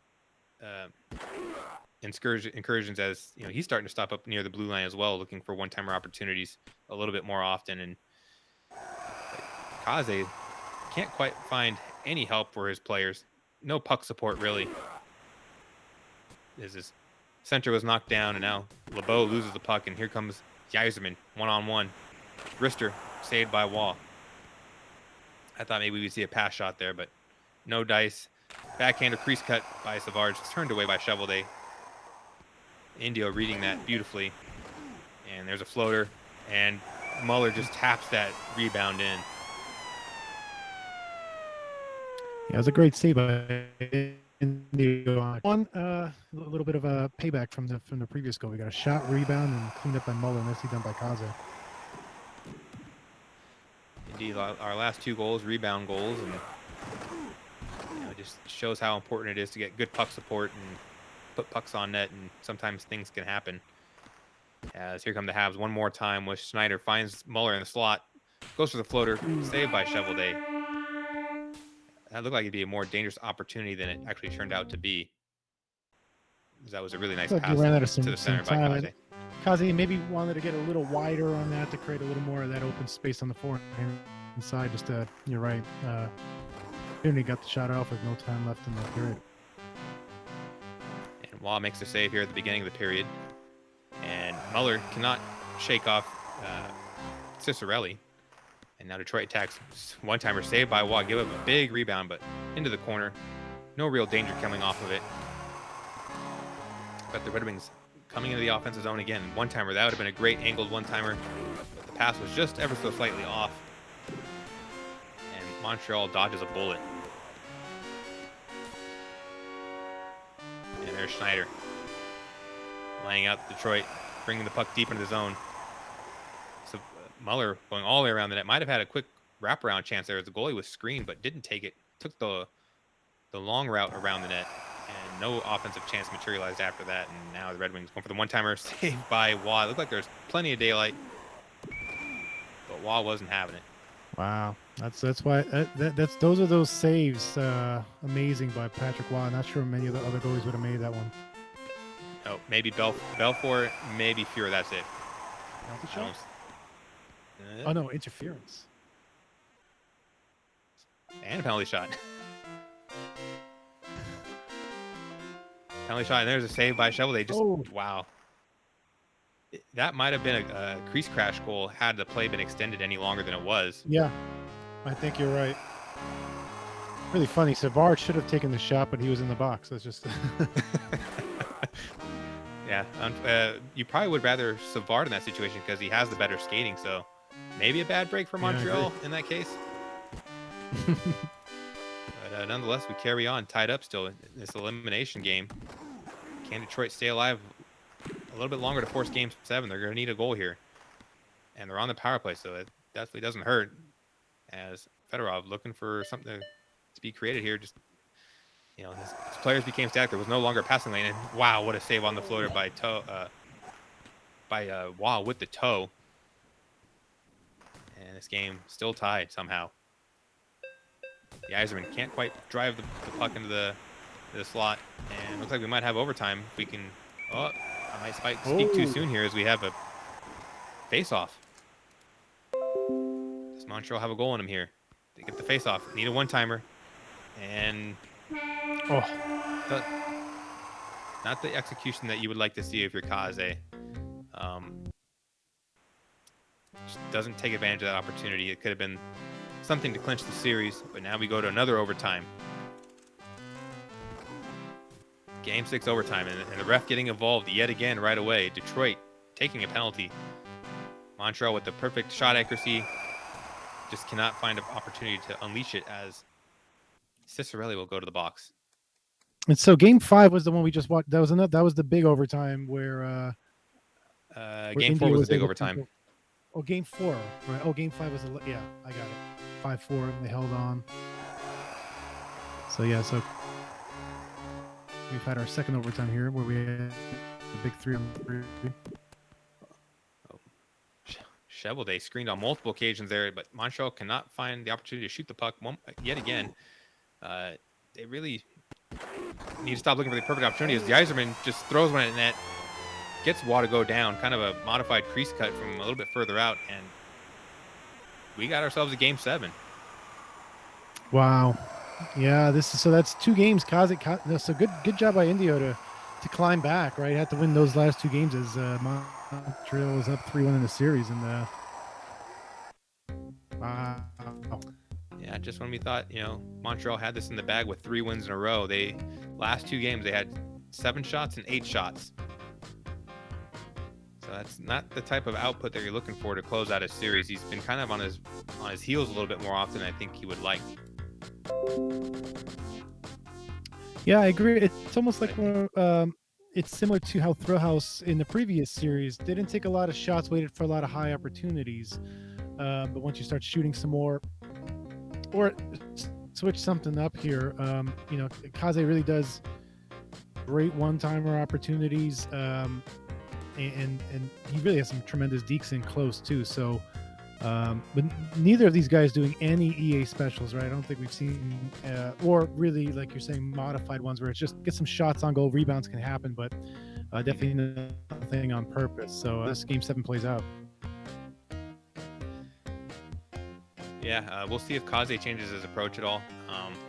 Maybe drives the net, takes a little bit more initiative. You don't want to leave anything on the table here in Game 7. It's a chance to go to the finals. I mean, it's possibly a chance to go to the A-League next season.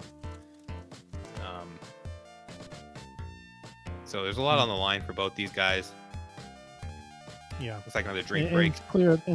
Clearly they're both excellent players. I mean, but I think a lot of the things you're pointing out and we're seeing is that what's scary is there's even more room to grow, and that they can both execute. They both have good vision. Just adding a couple INDIO coming into Jens from SNES is playing great. Kaze's playing great as well. Has played a lot against Sebi and Spack though at home, but clearly an experienced player here. Just a few more things I think they'll be up in that AA. I don't know if INDIO win again. I think this is another drink break for these guys. So we. That's a great point on your part. These guys do have a lot of room to grow, and they're already really good players. So I think them being able to further their development with higher level of competition. I think this is a great time to be A or B level player, because there's so many more people in which to get experience with, as opposed to just 2 or 3 guys. You're seeing 8, 10, 12 different guys who are similar level, and they all play a little bit different, and that just increases the ability to grow as a player that much more. As I guess we had another desync there, so we're gonna get the lineups loaded again. Not seeing any real changes. No, none of these guys are really made major changes. All right, so here we go, game 7. Yzerman off the draw, going for the pass shot, saved by Wah. As I said so many times, with Wah being incredible for games 2 through 4, a little bit less so in 5 and 6. But game 7, what does he have in store for us? Cicerelli just slowly works the corner and works the one-timer then to Yzerman. And love the patience there. Yeah, I think everyone saw that one coming. It was a matter of if that gets through, and then if it gets through, does he have the angle? And the answer was both to yes. So nice goal there by INDIO to get off on the right foot here in game 7. And there's a long-range pass shot that turned into an EA special. But Wah, looked like maybe a scorpion save there with the leg. And now Fedorov looking to go short side. Perhaps he does. But Wah did not come off this post quite enough to make that play work. And whoa, a little bit of a warp there. As Montreal now enters his zone, and Muller gets taken down immediately. A little bit of a weird clearance there by Detroit. Now Desjardins looking for the one-timer. Finds LeBeau, but from way too far out. No way he was going to score on that. And Yzerman stopping up, looking for the one-timer to Fedorov. Similar play to the one he scored the goal on. But Wah there was able to get over just in time. And Detroit looking for the puck again. Here they come on the breakaway. Short side deke. Not quite worked well enough by INDIO. Never really got Wah off the post. And now Montreal finally gets the puck settled. They get a one-timer to Savard, saved by Chevalier. Their first real good chance of the game. And there's another one-timer by Yzerman, but that one's saved by Wah. And there's a bad giveaway. Looking for the kick-out passes. There was multiple Detroit players caught deep in the zone, but unlucky break for Kaze. Yeah, those are killer, man. And yeah, Kaze's going to definitely want that one back. Goals at a premium, especially in this series the last few games. Unfortunate to see in game 7. So Kaze's going to need to find a way to respond here. Maybe get a late goal, or at least stem the bleeding here, as he does move Wah into a nice position there to make a save off Fedorov. And there's a one-timer to Cicerelli on the follow-up. And INDIO just racking the goals up here now. No timeout for Detroit here. I don't think anyone's taking the timeout. Non-believers. And there's another 5-hole slapper by Cicerelli, turned aside by Wah at the end of the period. And can't ask for a better start if you're INDIO. 3-0. Let's see if Montreal's home ice can take advantage here and get them back in this second period. And still plenty of time for Kaze here. Yeah, plenty of time. You'd like to see him maybe close up this lead by 1 or 2 goals, so that when you get the third period boost, it's a bit more manageable. And there's a opportunity for Montreal, saved by Chevalier on the one-timer. Nicely done. Chevalier's been a real rock back there. He can be a liability sometimes in these matchups, but he's been looking pretty good back there. And there's an amazing glove save by Wah off of Cicerelli. That's what a 6 glove rating will get you. And now here come Detroit yet again. you could feel the avalanche of opportunities here for Detroit. Penalty shot now for Yzerman. What's he got in store? Multiple dekes and a pass shot. There's a goal. That thing came off at 1,000,000 miles an hour. Oh, that's a deep hole for Kaze here, man. Yeah, and if you got Raph saying "whoa" on a pass shot, you know you made a good pass shot. And there's another save by Wall on the floater by Cicerelli. No real angle there. Slapper by Coffey. Another save by Wall. I'm saying Wall's name too many times for Montreal here. They got to get their forwards the puck and get some chances of their own as Wall makes yet another save. And here's LeBeau finally for the Habs offense. And Shovelday was screened, and Muller could not find the short side. So we're still at 4-0 here, halfway through this game. Montreal's got to find this next goal here. They might get one as they now finally have a face-off deep in the zone. They haven't had much zone time in this period. It's been all Detroit. And here's Muller going for the slapper. And a little bit too far on that crease cut. Ran at an angle. But one-timer. Yeah, I thought he had it. Short side by Savard on that one-timer. You can see Indio take the goalie. Thought he maybe have had that short side covered up, but he did not. Yeah, and a good play by Collins. I thought he had the slab deke with Muller first, and then didn't get it, but ended up getting a nice little one-timer there, squeaked through. And now maybe things are starting to turn here as Cicerelli is done for the game. We're going to see Dallas Drake come on, but this isn't necessarily the best matchup for Drake, as he can't weight bug check Savard or LeBeau.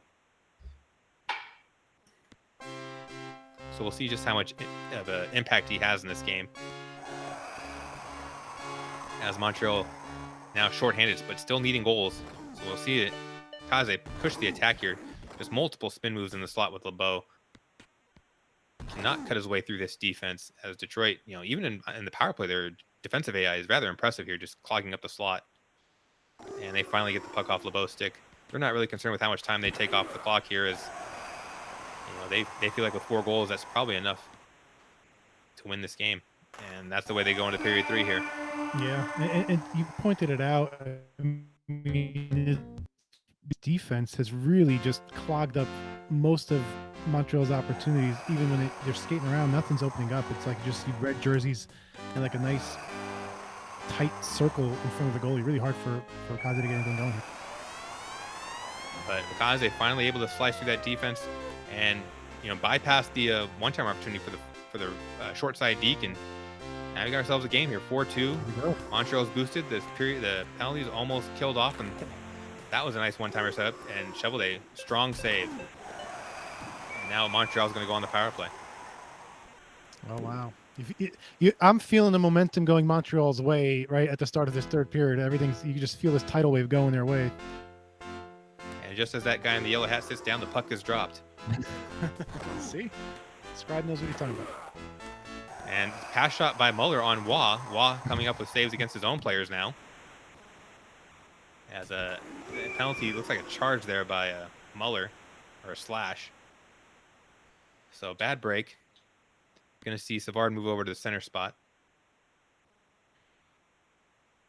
And Montreal still searching for goals here, 4-on-4. Should see them just pin their ears back and start attacking. And Savard dancing around, spinning, going on an absolute tour of this offensive zone, just seeing good ice everywhere from the skate, including behind the net. Good ice back there. Look at those red jerseys. Yeah, there's a red jersey staying nicely clumped together, and wow, that could have been a goal. Wow, coming up huge there. And Savard working on his dance moves one more time, looking for the drop pass, but nothing there. And Montreal on the penalty kill now, but here comes Savard looking for the deke. Goes short side, Shovelday there with the shoulder. And we're under 2 minutes left. 5-on-5 again. Montreal needs a goal. Schneider, what's he going to do? Finds a one-timer to LeBeau, and Shovelday just snapping over to that post, leaving nothing there. And now an icing call against the Habs. And Indio in the chat saying he was crapping his pants, which is expected when you're have a lead like this and you're getting all that pressure. Yeah, and only good thing now is that Montreal doesn't have the boost anymore. But here comes LeBeau. That pass wastes 10 seconds, 15 seconds, and now finally Montreal's back in the zone. Slapper by Schneider, turned aside by Chevalier. And I think that just about does it without a goal immediately. And these back passes are not helping the cause. And INDIO from 3-1 takes the series. Incredible. Wow. What a series. Yeah. It's like you said, AJ, down 3-1 in a series to win 3 straight against one really, really tough player like Kaze is impressive by INDIO to do that. Good games. Yeah, great games.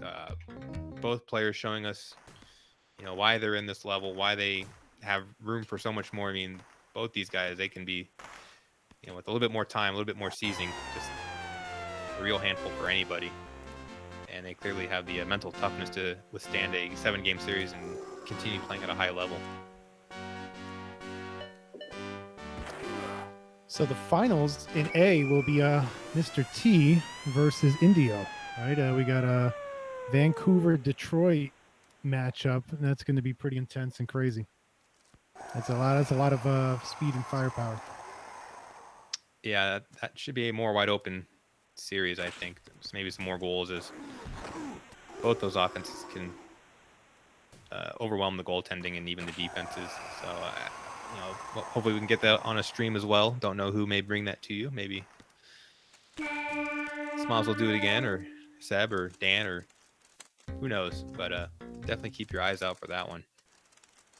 Yeah, it should be a good one. Let's see if they can upload the save states. We can check out that Game 4 box score with that crazy OT. Yeah, INDIO's in the chat, so maybe he has those saves and he can load them up. The Game 5 from the other series. Yeah, the other series is loaded up, and I had mentioned earlier that it was crazy. Chicago scored first in every single one of those games, which is what I thought, which we were watching. But Vancouver yet comes triumphant in that. So that was the game.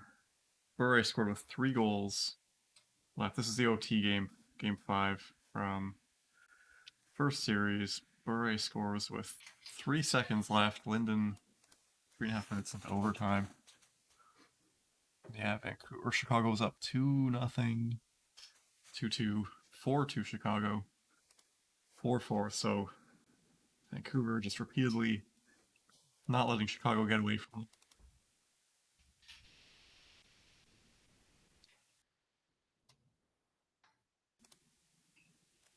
Mr.T saying that might not have been Game 5. They were uploaded in the wrong order. Yeah, he's saying there's a duplicate, so we'll clean that up after the fact and get the correct save states up there for people that want to peruse later on.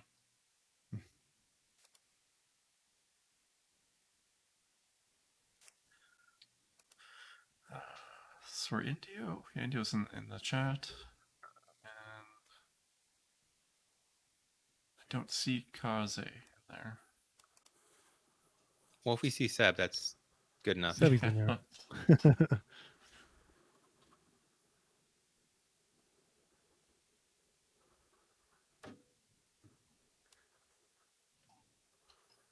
So we're not going to have a Super Nintendo situation where T and INDIO play now?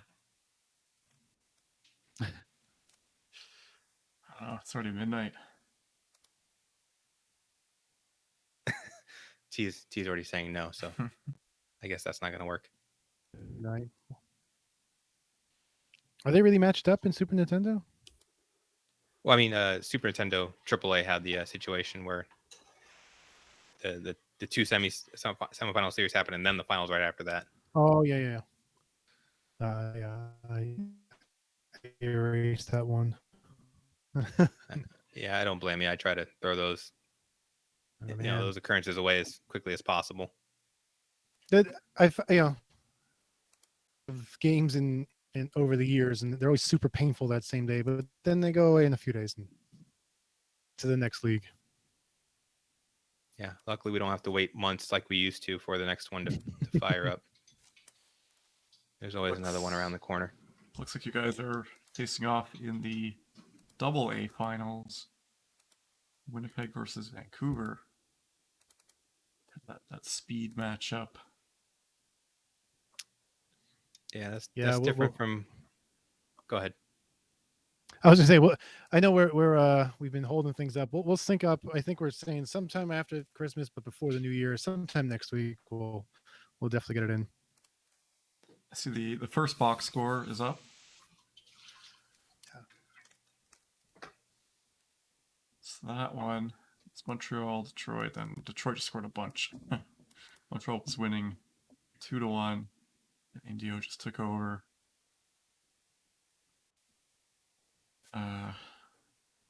3 goals for Iserman. Yeah, the games are coming up. So game 4 is up. So 6 minutes 24 seconds into overtime. Carbonneau wins it. Detroit for INDIO scored halfway through the period to tie that up. Yeah, and this, look at all these penalties in overtime. Yeah, there's a couple injuries. I think 3 injuries. Slashing, holding, charging, cross-check, tripping, boarding. The boarding is the injuring, right? But I only see boarding there once. Well, I know Savard and Fedorov got hurt, and then another Montreal forward got hurt, I think, too. Might have been Mahler. Yeah, I think you could injure someone for a period on maybe a trip or like a beat check or something. Yeah, or yeah, you can injure them all sorts of ways. Montreal had to ice 10 skaters that game. And I think 9. Yeah, 9 for Detroit. You know, you're 9:06 of attack zone and you lose the game. That's against 6:38. If Kevin Haller's coming on the ice for Montreal, things are getting pretty slim. Yeah, Detroit had 9 guys, although Ray Shepard had 0 seconds on the ice, but he was still listed. That's weird. Why would that happen? Delayed penalty. I guess maybe he got on for a fraction of a second. I don't know. Oh yeah, yeah. Because I think it doesn't. Yeah, it must have been. I don't know if it counts like little portions of a second. But yeah, It's Shepard is the extra attacker. Yeah, those middle 5 games were all 1-goal games. Yeah, incredible. Actually, yeah, right. All 6 of them. Everything but that first game, that 7-2 Detroit blowout, but then the other 6 games, all 1-goal games. Great series. Yeah, surprising thing Three about for Montreal, 3 for Detroit. surprising thing about Game 7 was Kaz outshot INDIO 16-14, but it didn't feel like it. 7 minutes of zone time. So yeah, he has almost twice as much zone time, but only 2 more shots than INDIO. So when INDIO was in the zone, he was like a madman, just shooting everything he could. Yeah, look at that third period too. It's like it's what INDIO was saying. He had 1 shot on goal, and meanwhile, Montreal had 5. They were just really just pouring it on, trying to force that extra goal. 10 one-timers for Kaze. 1 for 10. Jeez.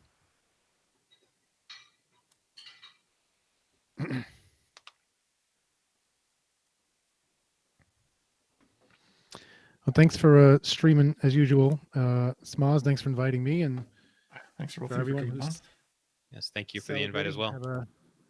Have a Merry Christmas to everyone who's going to be doing that, and Happy Holidays, and hope everyone is safe, healthy, and happy.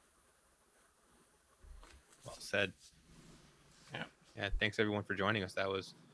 We had upwards of 20 people, maybe more at some point. So I think I saw 22 at some point. A lot of Halifax support. says 32 hours till rip time. depending on your time zone, I guess. Happy Boxing Day. What did we do in Canada again? That the day after I'm not even Christmas? sure. We just have a day after, I guess, you shopping. I don't know. If you don't know, then I definitely don't know because I have no idea what that means. All right. It's like I guess like what is it, Black Friday or Cyber Monday? It's one of Oh, it's those. a big shopping day. Yeah. All right. Go return all the sweaters you got for Christmas Yeah, that you don't pretty want. much. As I say, in America, all we do is go to the store and return stuff. It's a net negative for the store. All right, gentlemen. Yeah. Have a good night. Yeah. And everyone. Good night, See you everybody. guys.